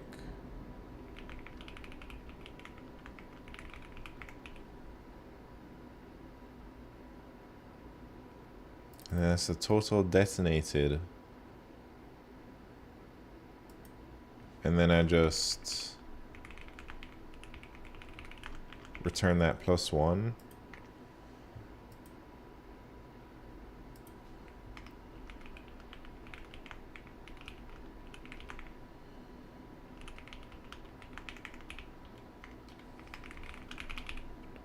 All right, let's see. Let's see.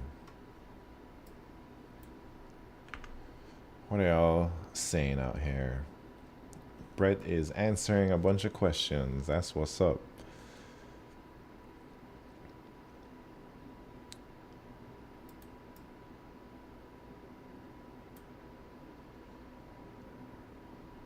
Huh. All right, let's see if this works. Let's see.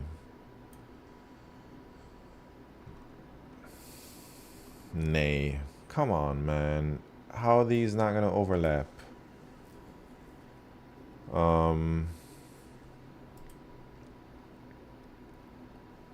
I think I know why.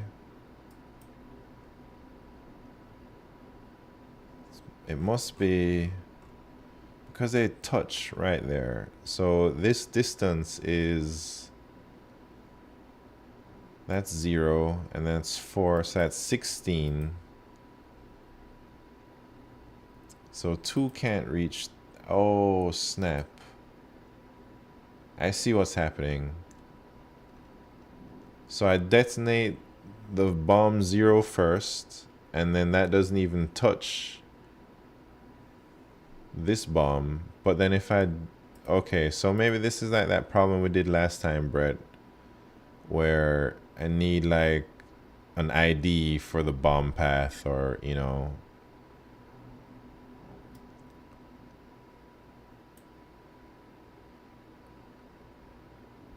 Maybe I should just... Maybe I should like reset my scene every time. Maybe that might work.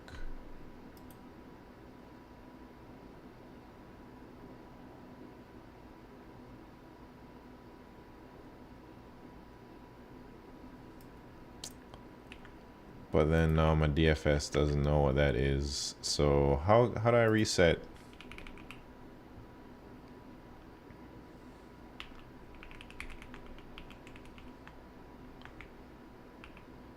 Can I do that?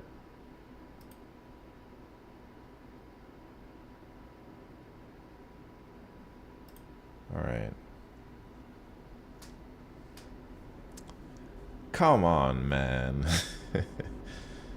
Overflow.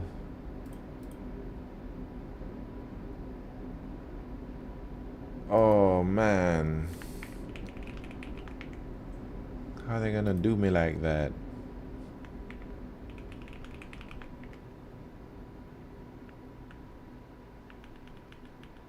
I have a different idea. I'm gonna just change long everything, man. Only needed on line 11. Well, I overkilled it. All right, there we go. Only line 11. Couldn't this also overflow in there?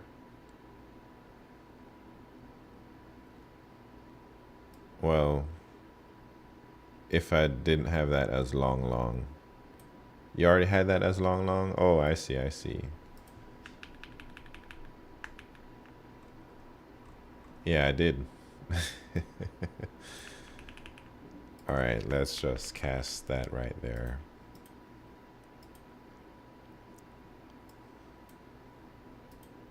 Nice. Thank you for the help, everyone. All right, man. What's next?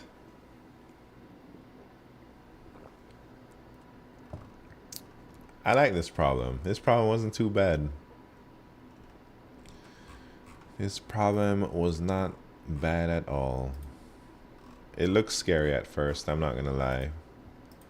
Was that my first time solving it? I think so. Madeline Patience in the house. What's happening? Hope you had a fun trip. Did your coworkers enjoy the scrub daddies? They actually did. My coworkers really enjoyed the scrub daddies. The whole office was like going nuts over those things. Everyone was fighting over who gets the scrub daddy. Now let's find something that uses the law of cosines. I don't know if... Is there a LeetCode problem where you got to do SOHCAHTOA? Is this finding the longest path in a graph with cycles? This problem? Are you talking about, LeetCode?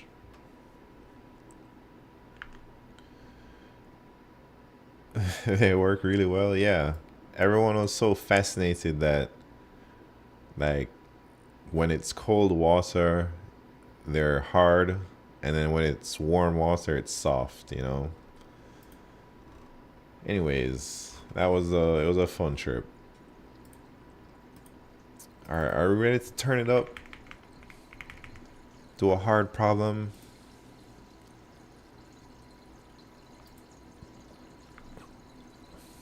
It's not quite a path.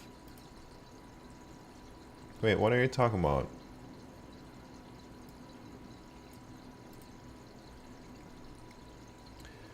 Why is my Twitch chat tripping today, man?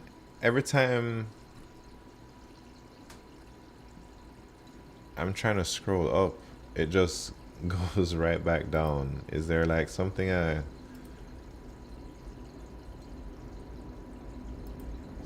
changed? Look at that. Every single time it just goes. It says it's paused, and then it's not. You know.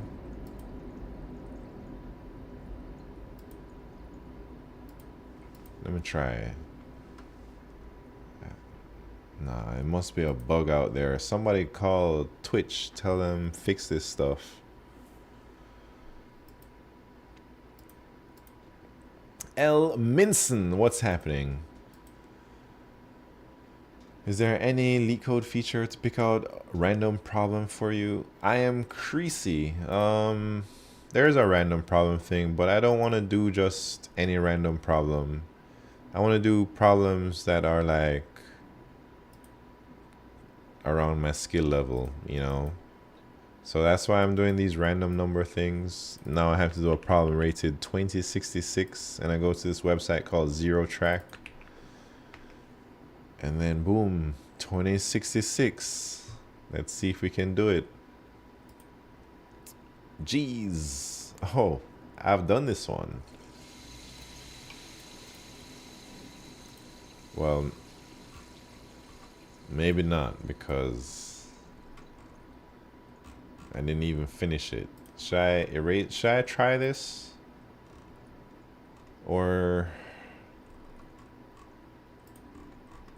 should I just erase this? I guess I probably never solved this one. How do you find your ranking? You got to take some contests, man. So after you do a few contests, you'll figure out your ranking. Like my ranking right now is 1924. And I've done, on this account, I've done 71 contests. So that's how you find it. You got to do it. And it's this weekend, every Saturday.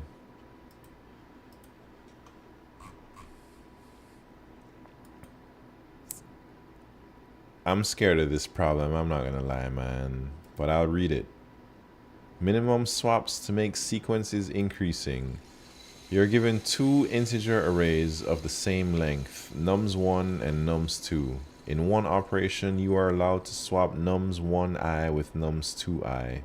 For example, if nums1 is 1, 2, 3, 8 and nums2 is 5, 6, 7, 4, you can swap the element at I equal 3 to obtain 1, 2, 3, 4 and 5, 6, 7, 8. Return the minimum number of needed operations to make nums1 and nums2 strictly increasing. The test cases are generated so that the given input always makes it possible.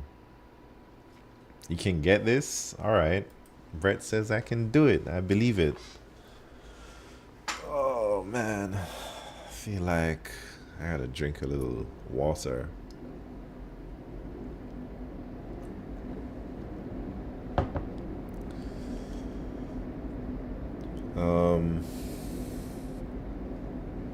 So, alright, here's what I'm thinking.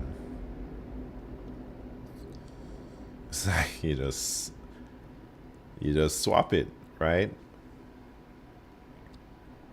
If you need to swap it, let me think, actually. So,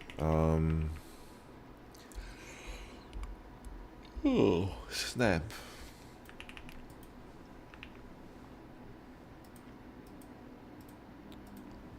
Let's see, let's see.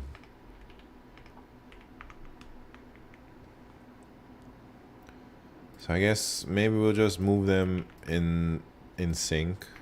So this is 1.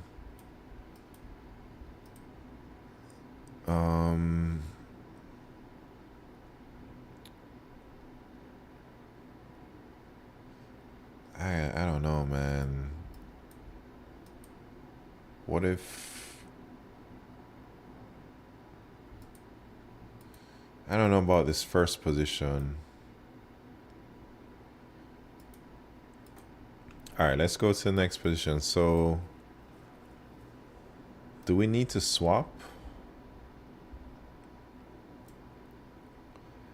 I swear we just did a problem like this the other day. Maybe it was this one, you know.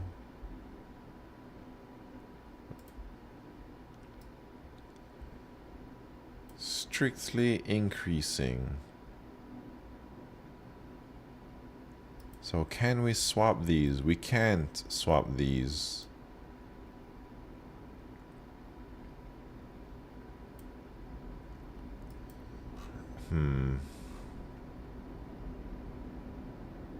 I think we worked on this exact problem. Was enough time left?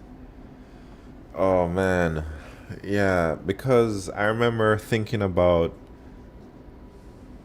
all of this stuff maybe like before I went to Zurich, like 2-3 weeks ago.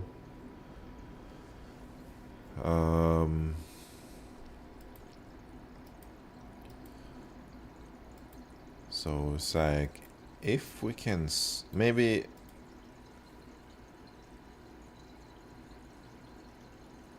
Okay, maybe I have to run this twice. Once where I don't swap the first elements, and once where like I swap them. And then now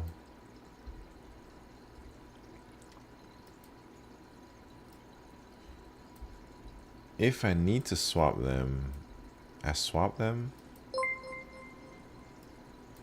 No stress. Thank you very much for the sub. Are you up there today? Yeah, you're right there. Thank you very much. No stress.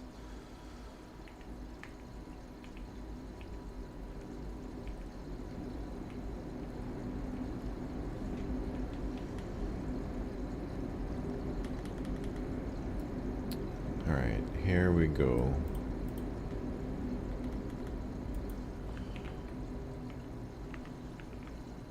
Thank you very much.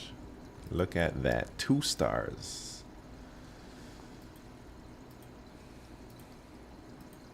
Where's the problem? Oh man, I'm tired. I'm tired right now. I'm not gonna lie. I'm trying to be smart. First, consider a dumb solution.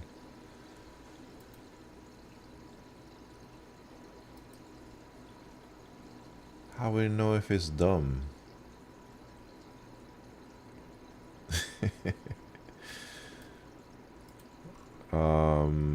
All right, let me look at example 2 first.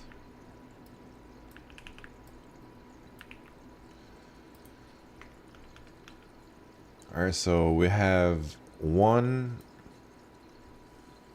is not strictly increasing, and then so we need to swap these, right?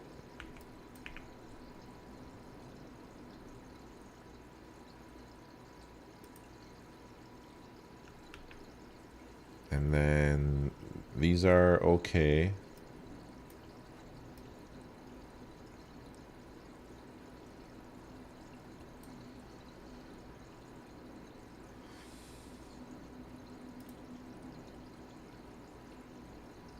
I mean, everything looks okay after you swap those things.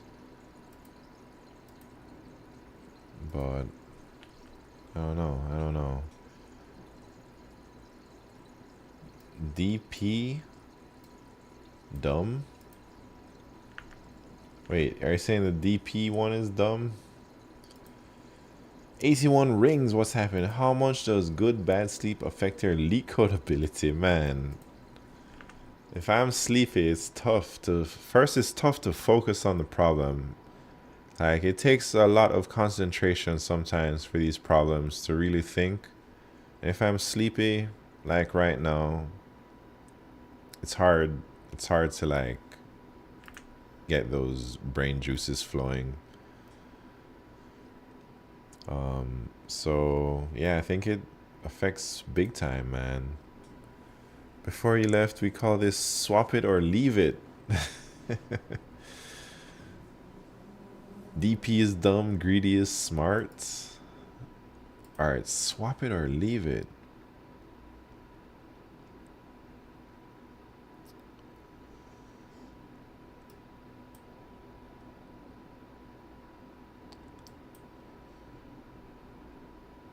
Alright.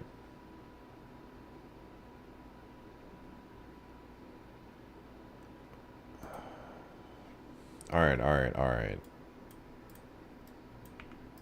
So you're saying at every index, I need to consider first.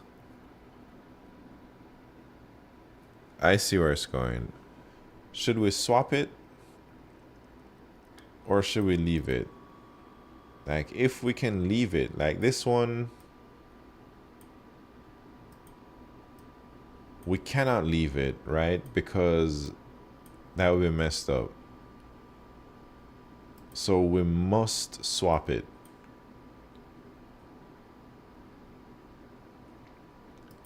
And then we need to check, can we? Yeah. So if we can leave it, we should try that. And if we swap it, we should try that. All right, let me try and implement it. You should always try both if it's legal. DP is dumb. I like that.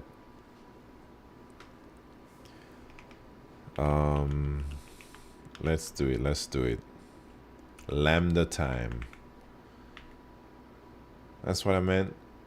Just try it all. How do you do this, lambda?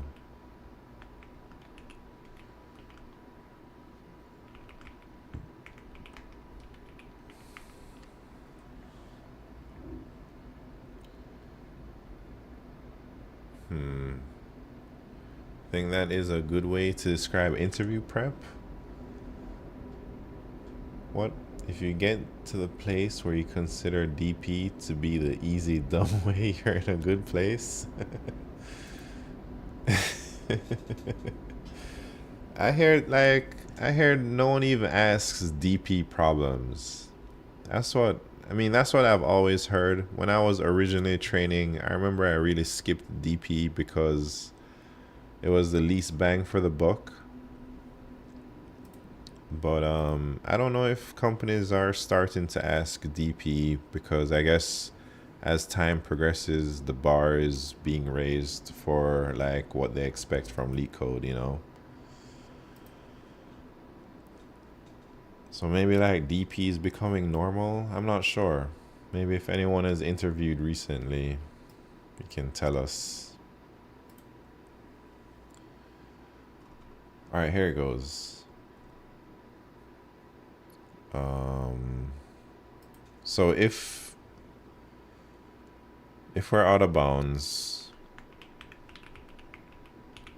then we're good, right?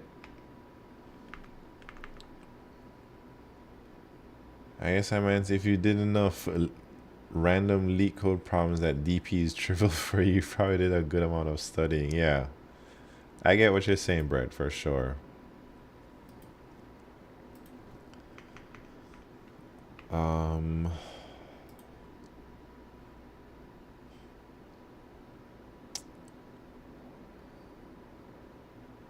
So we need to figure out if we can swap it or if we need to leave it.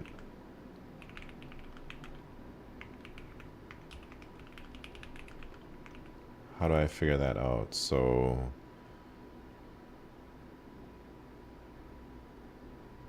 I guess if nums1 I is less than equal to nums1 I minus 1,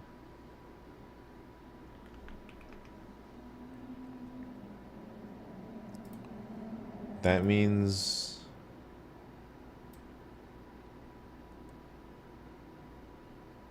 the previous number is bigger than the current number. So we must swap it, right? But we also have to check like the nums2 thing.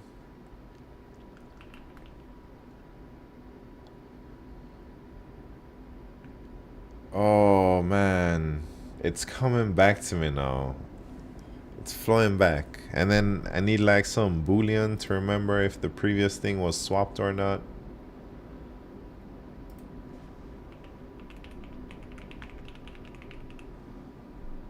Because like, yeah. Oh, I think this is like deja vu, man. I think I was in this exact spot where I was like, I saw the path to the solution, but I was like, man, I'm too tired to try and implement that. And I'm feeling the same way right now, man. I'm feeling too tired to cook this meal, man. Remember, test if leave or swap is legal or is legal, not illegal.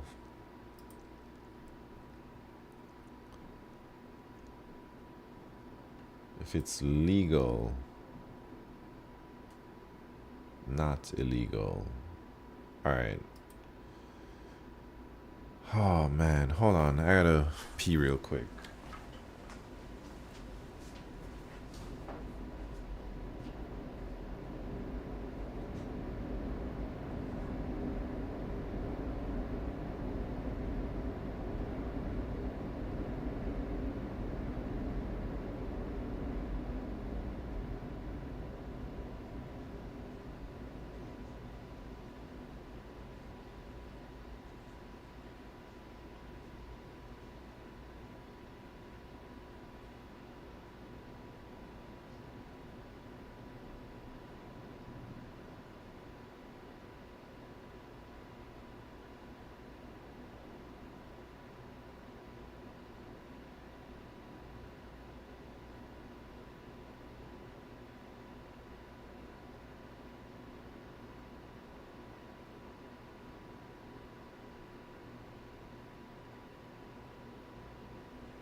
All right, here we go.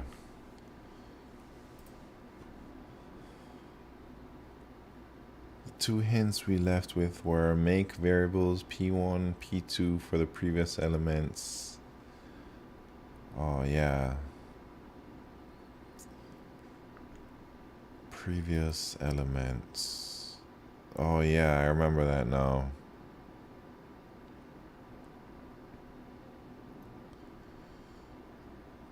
But yeah, because if I don't do that, it's gonna get messy with like, it's gonna be a whole bunch of if statements. Because I have to be like, if swapped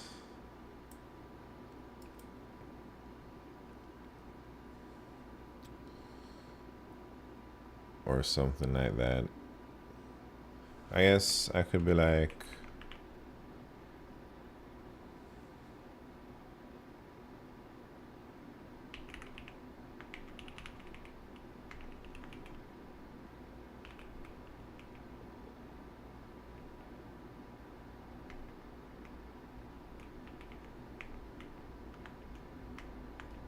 Is that how you do a ternary?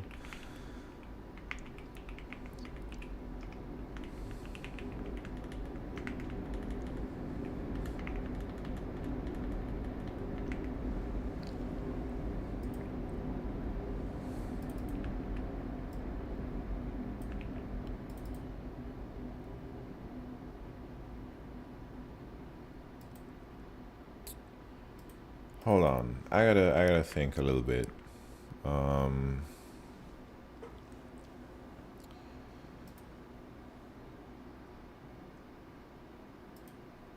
Wait, what are y'all talking about? Man, something is wrong with my chat today.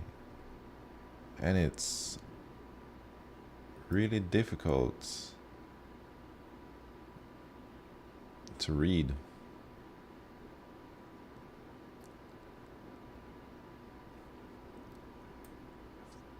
Oh man, there it goes again. I've done enough DP problem that I'm pretty comfortable with it, but DFS and BFF's problems are still a struggle.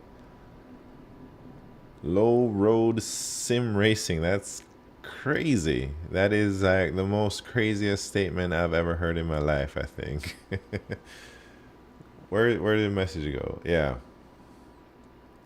That DFS and BFS are a struggle, but DP problems are comfy.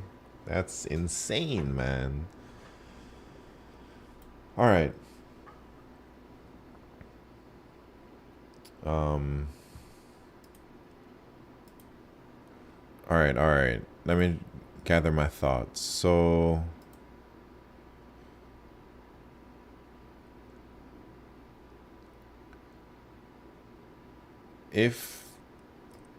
Brett was saying if it's legal, I should do it.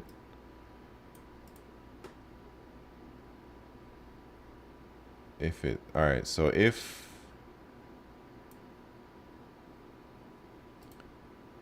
this is if it's illegal. So let me check if it's legal. What does legal mean? If previous one is less than nums I, then we can wait, and previous 2 is less than nums 2I. That's legal, right? This is like okay to leave. Then it becomes leave equal just dp I plus 1 previous swapped is false. And then if it's okay to swap, what does that mean? That means if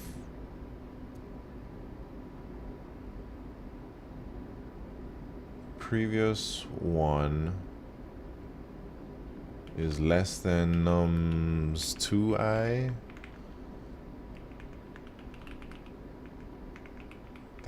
then this is okay to swap, I think. And then we have to do 1 plus dp.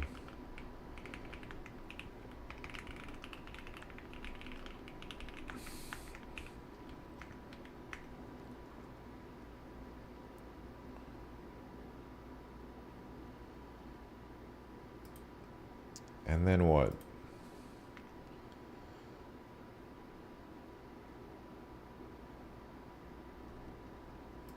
But this will only, so I guess I'll start from index 1 and I'll just like run it 2 times and swap the first thing. Steven Sagaball, how are you doing? Factory resets, how are you doing? Yeah, I'm doing pretty okay.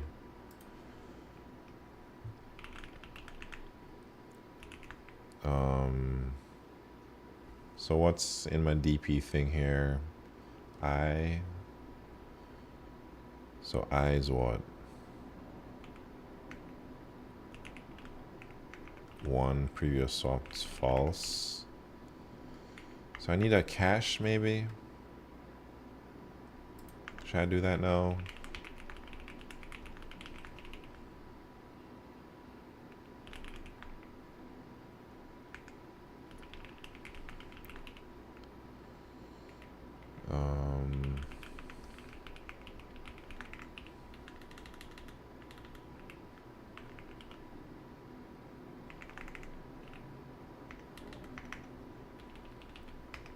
Or should I check if the thing works before I put the cache in?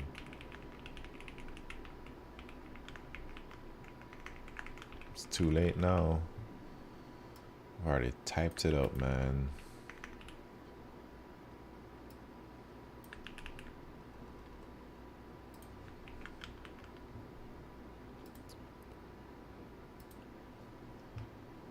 Alright, so I do that, and then I just swap.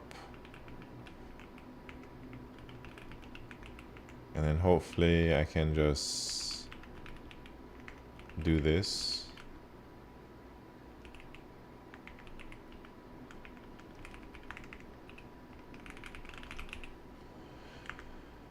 Q Ultimus. Trying to get lambdas in today? Yeah, I am. How long you had that neon sign? It was there. Yeah, I've had it for some time now, man. Maybe like over a year.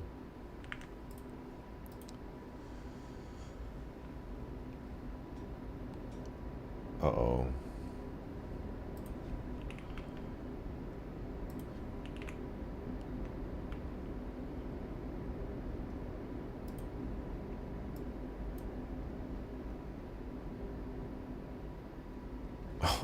Oh, look at that. Let me submit this, man. Nah. Let me think. Why would that not work?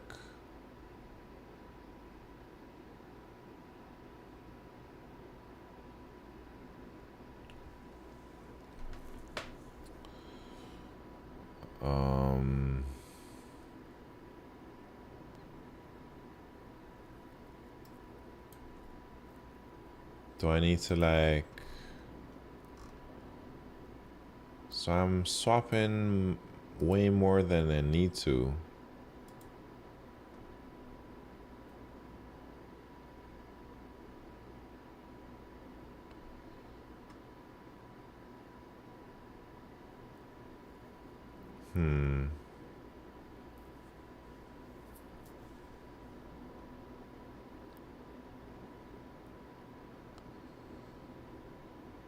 So if we leave it, we just do it like that, right?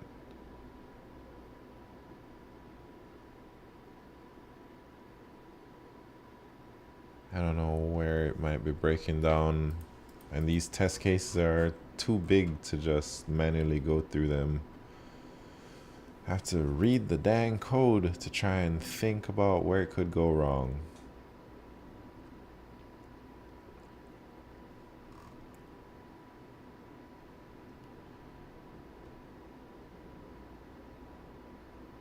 Oh no, column Chris, what's happening? Line 30. What's wrong with line 30?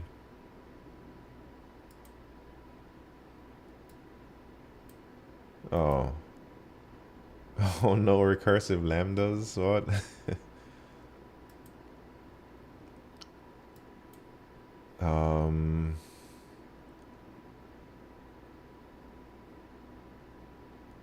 Didn't see the extra code. Oh, yeah. Let me try and tighten it up a little bit. So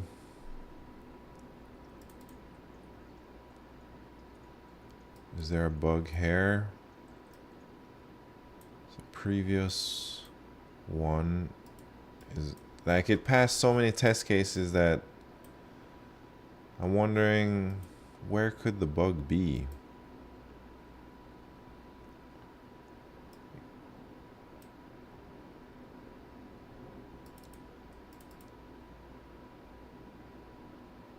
Are you reusing the cache after you swap?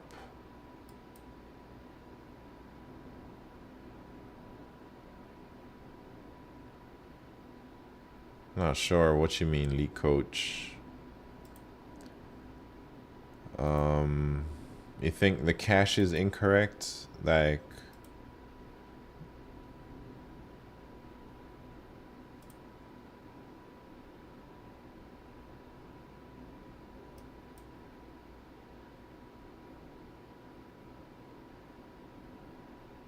Hmm.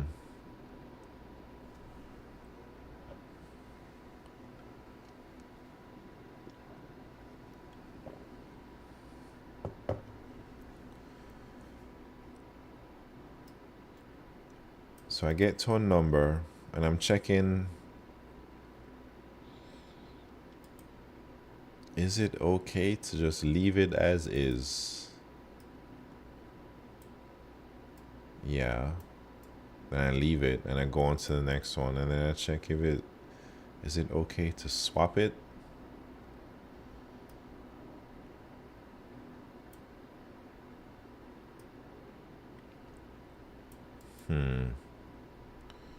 When you swap the first elements and call the function again, maybe the cache values are invalid.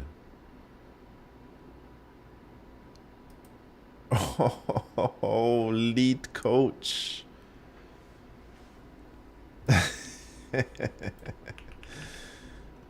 I see what you're saying, man.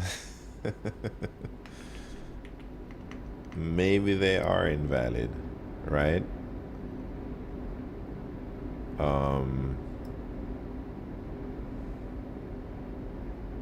How do I fix that?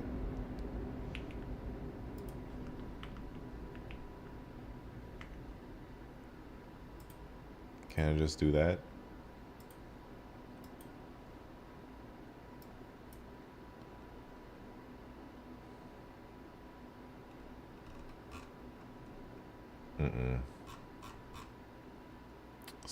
Same answer.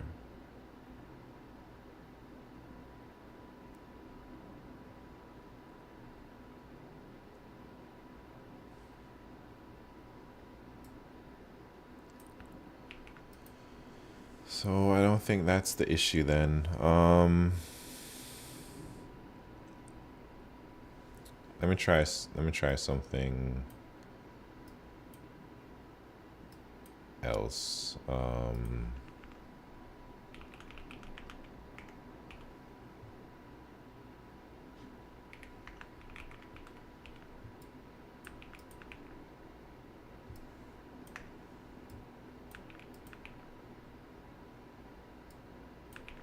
I'm gonna try doing it the other way around first to see if that even makes.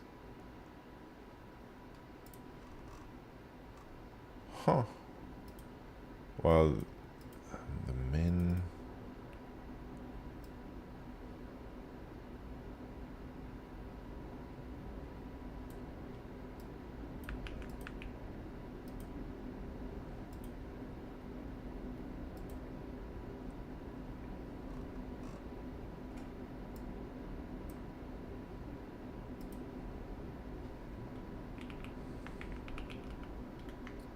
So yeah, I think you're onto something, Leet Coach. I think you're onto something there because hold on.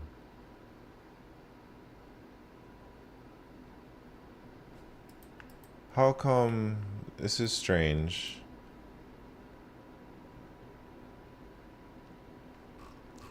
How come? Oh wait. I don't know what's strange. Didn't you just get 366? Yeah, that's what I'm thinking. No, Conan Chris. I swear I just got 366, man. Something ain't right up here. Fix line 29. Wait, what's wrong with line 29? Spooky. What the hell is happening? True means you made a swap, right? So I just swapped it immediately and then I ran it.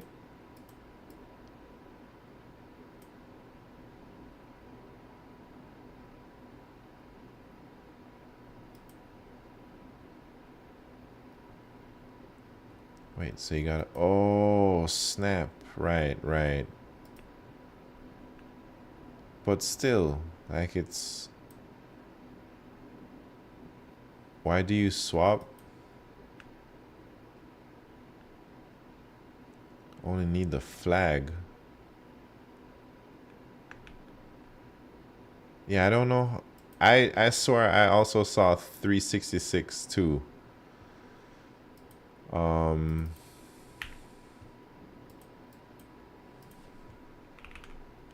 Remove the swap.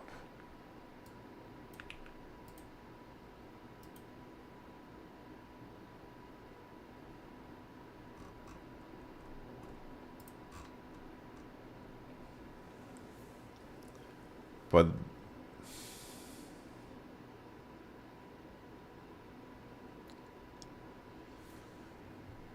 it doesn't make any sense, man.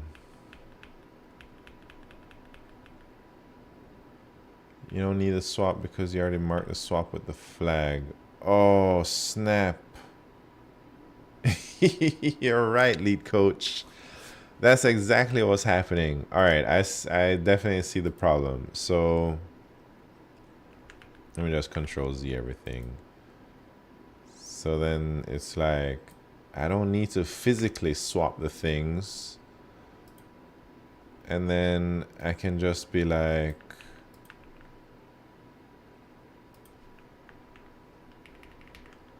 I think that's gonna do it, man.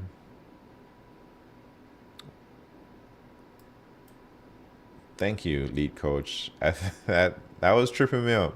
I didn't realize because I think I swapped them initially, but then I wasn't actually swapping them. I was just doing this thing right here. Crushing the hards? No, I was guided with this one. And this is the second time I'm running into this problem in the last month or so. But there are some tricky bugs there that I had in my code. Rap D Jeff 0. Thank you very much for the follow. Yeah, strike on, bro. Lead coach, no condom, Chris, and Brett. They're all like super guardians, man. Oh, type racer time. I'm ready. Who's here for type racer? Anyone? Is it gonna be me versus no condom, Chris? I think it will be. I'm gonna give myself 10 WPM handicap.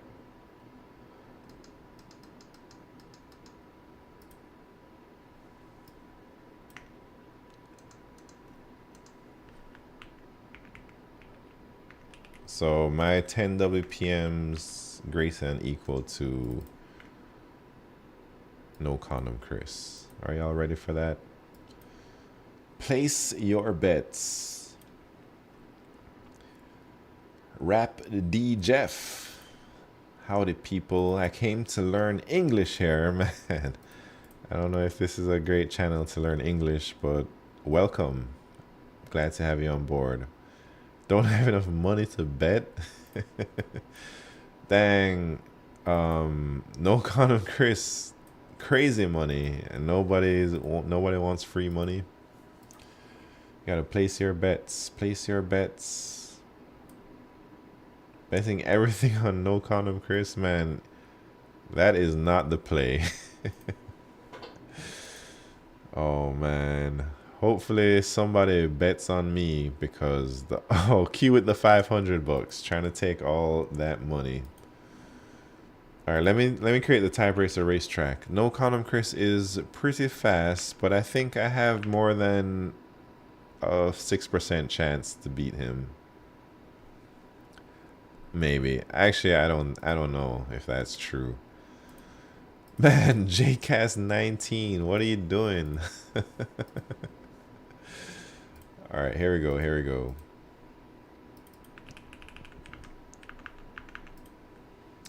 %. Yeah, 6% is a great value. I'm gonna post this in the Discord. Where is that at? Man, I'm ready to go to bed right now.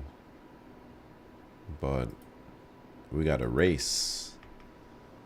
We've got to race 10%, man. Someone's gonna get rich if I win.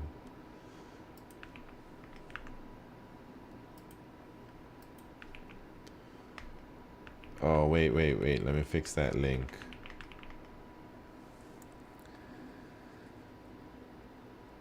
This is why Twitch bans slots? Wait, what do you mean? Dang, I can't believe everybody is gonna take that side, man. All right, the first race is the warm-up. The second race is the championship round. Here we go. It's just a little warm-up.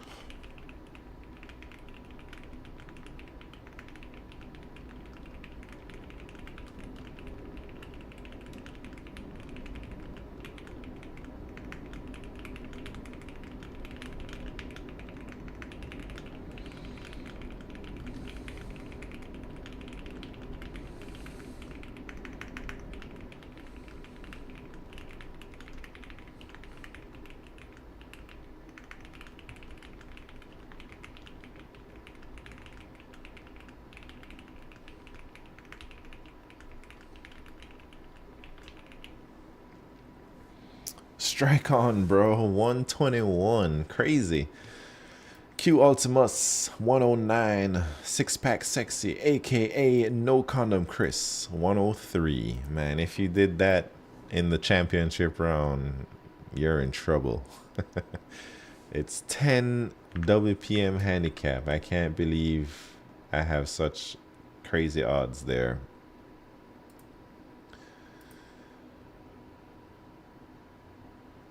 All right, here we go.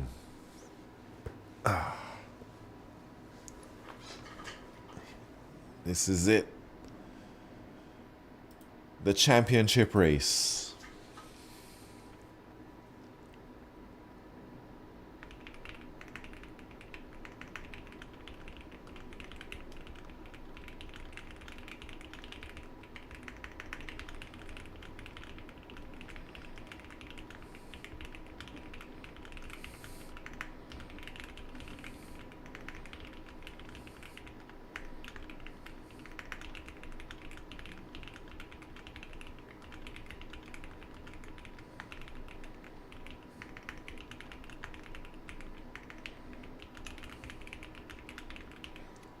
That was Jesus. I had a chance, but man, that passage was so hard. There are so many weird punctuations in there. It really got me, man. But no condom Chris with the 103. Let me put him as the latest type racer champ. Back-to-back championships. Look at that. Let me put that up right now.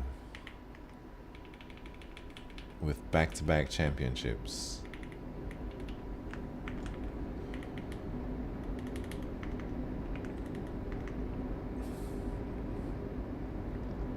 Was that a 103?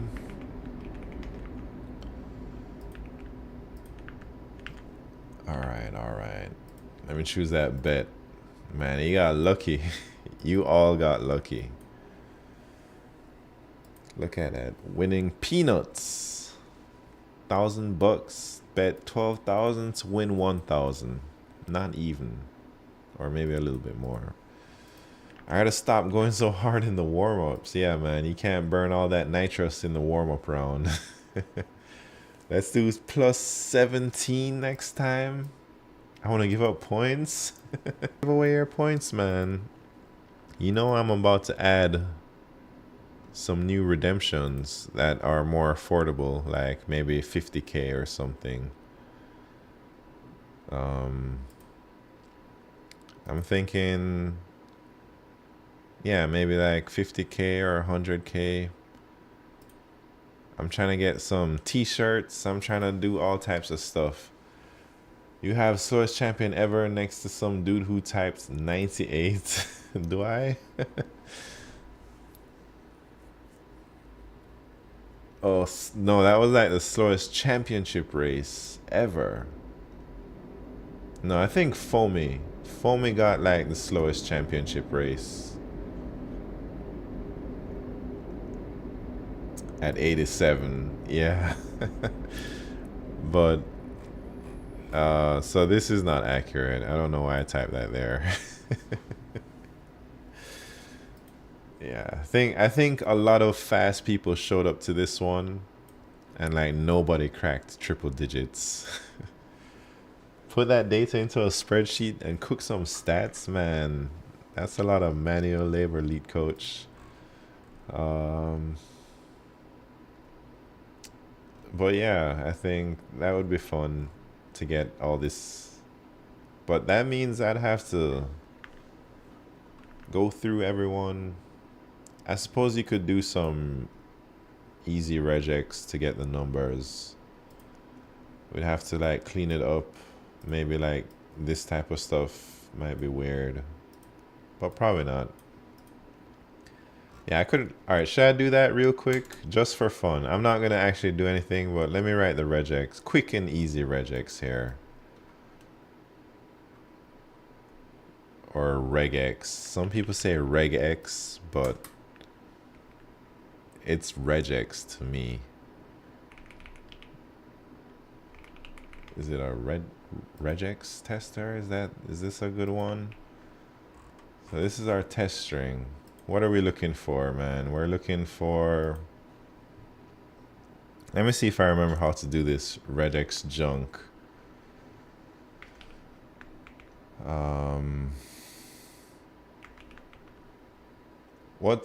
Is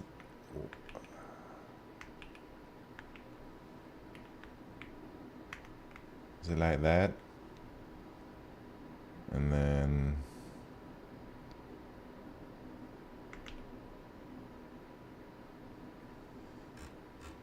where's all the weird ones? Let me see.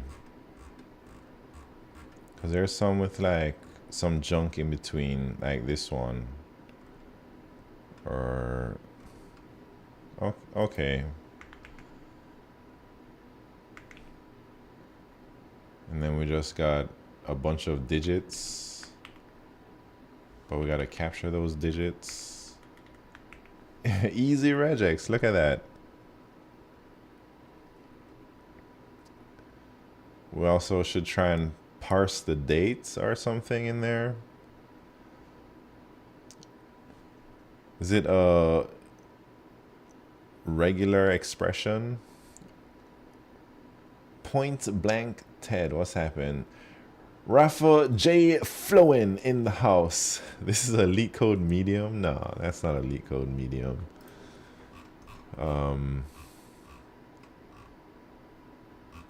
Yeah, I guess easy regex. Oh, there's some guests in there. Anyways, is it bedtime for me? How's it going? It's going all right, man. How's it going with you? How is the job hunt and all that stuff? How's life, you know?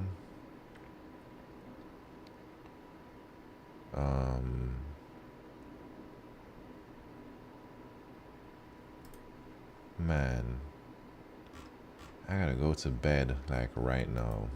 I'm like falling asleep as I'm streaming. Anyways, what should we do? So who has the most wins?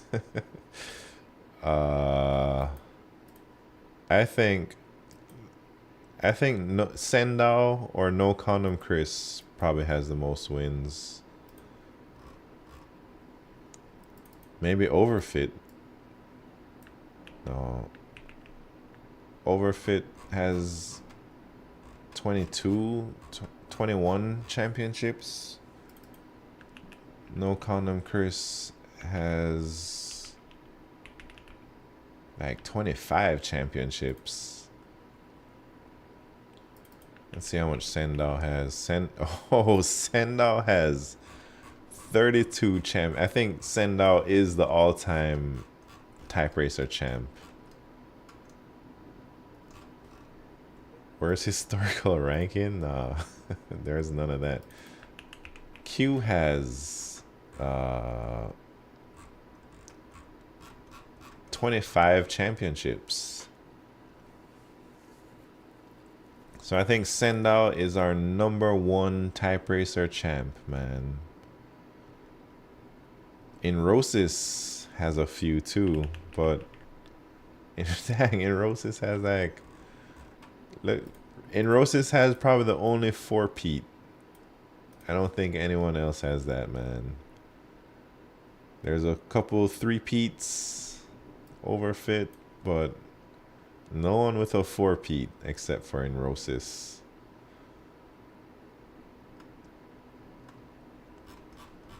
Can we get a type racer elo? should I just build my own type racer or something?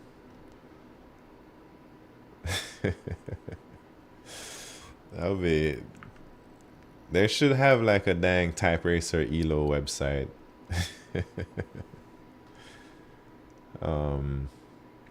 Yeah, disciplined schedule. I try, I really try to stick to my schedule that I set.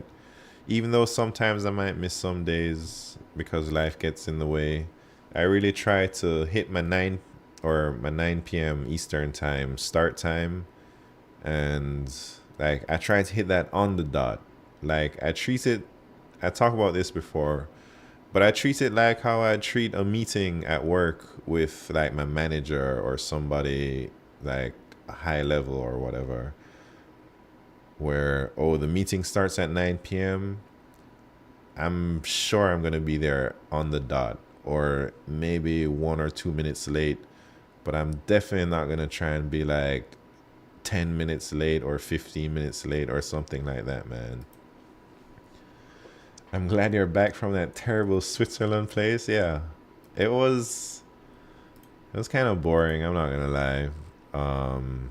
Mainly because the first few days my sleep schedule was so crazy. Like, I was waking up at 11 p.m. and then in Zurich, there's nothing open. There's nothing to do past like 10 p.m. So I just like sat down in the hotel 11 p.m. and then I have to wait until breakfast at 6 a.m. from the hotel. And I just sit there chilling, watching LeetCode on Twitch. Oh, who did this? Dang. Who's the master? LeetCoach is the master. Sendao with 32 championships. Dang. You know that what do you call this, bash stuff or terminal stuff, whatever you want to call it, man. I don't know none of this off the top of my head. Could have done some LeetCode. Nah. Unix utils for the win. Yeah, I guess I'm aware that you can do these things, but man, I don't ever use them. Dang, I got 12 championships. Look at that. Oh, but then 6-pack sexy is no condom Chris, so 6-pack no condom Chris would be second place. I think I'm going to update that so that the name is good. Out of used pandas. Oh man. Man, thank you for that, LeetCoach. That's pretty cool. We gotta save this.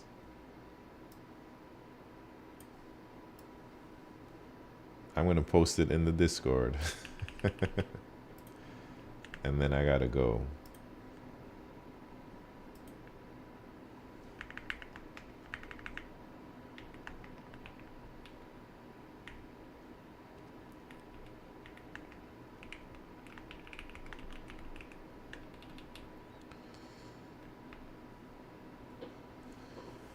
All right, so we've had 274 type racer championships, huh?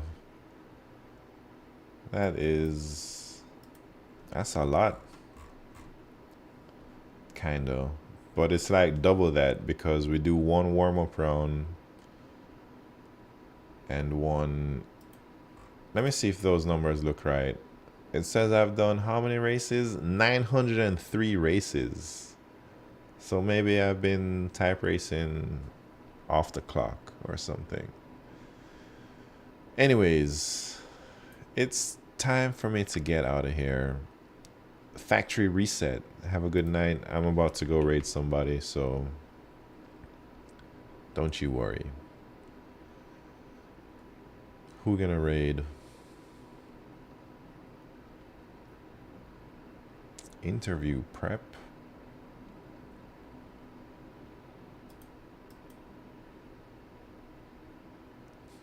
Oh, road to big tech. Look at that. Oh, they'll be right back.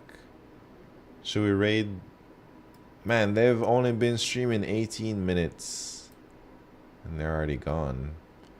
Brent Arata gonna stream his actual interview tomorrow? Oh, snap. Man, I haven't seen Brent Arata in such a long time. Oh, Arik. How you doing, Arik? What's happening, man? He's down to one job. Oh man, is he still overemployed? I hope he fix. I remember. So all right. So for those of you who don't know Brent Arato, he was streaming. I think we started streaming around the same time, a few years ago. And I think he had like some serious problems with his house. Like he said, his foundation needed replacement, and he just needed to get something, you know, like crazy money. And he was, I think he was like renting out rooms in his house and like being overemployed. He had like 2 or 3 jobs or something insane. This guy's a machine, man.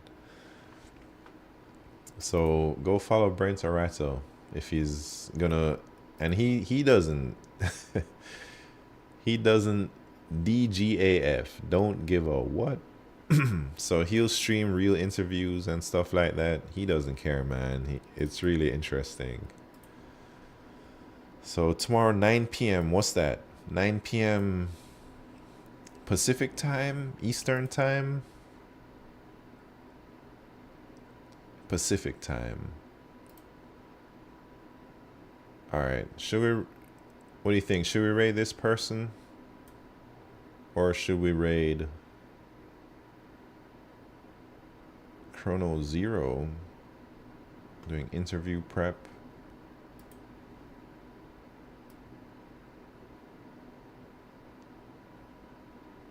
Are they doing interview prep?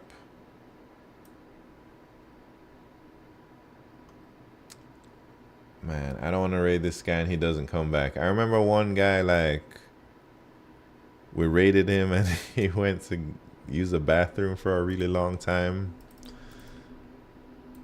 or something. I think he just left his stream on and he forgot. And he was gone for like hours, but a bunch of us stayed in there. And let's roll dice. No, man, I gotta go to bed. All right, let's raid this guy and then I'm out of here. Rolling dice? Come on now. Yeah. So I'm uncertain if I'm going to be streaming this contest like this weekend. I'm gonna try, but undecided. I think I'm gonna make a really strong effort, but I have some things going on. Anyways, thank you everyone for tuning in. No Condom Chris, JCast19. Strike on, bro. Have a good night. Adios. Asia C Mac. Adios. Q Ultimus. Low Road Sim Racing. Icy Black Deep. Leet Coach. Have a good night, you all. And make sure to get some sleep, because I'm about to fall asleep, man. And man, I don't know if it's because Chrome updated, now this scroll thing doesn't work or what. Tapas, have a good night. And Norwegian Oiler, I'm about to get out of here. What's happening? Hey, hello, howdy, good night. I'm out. See y'all later. And YouTube, nobody on YouTube today, but adios YouTube. I'm out of here.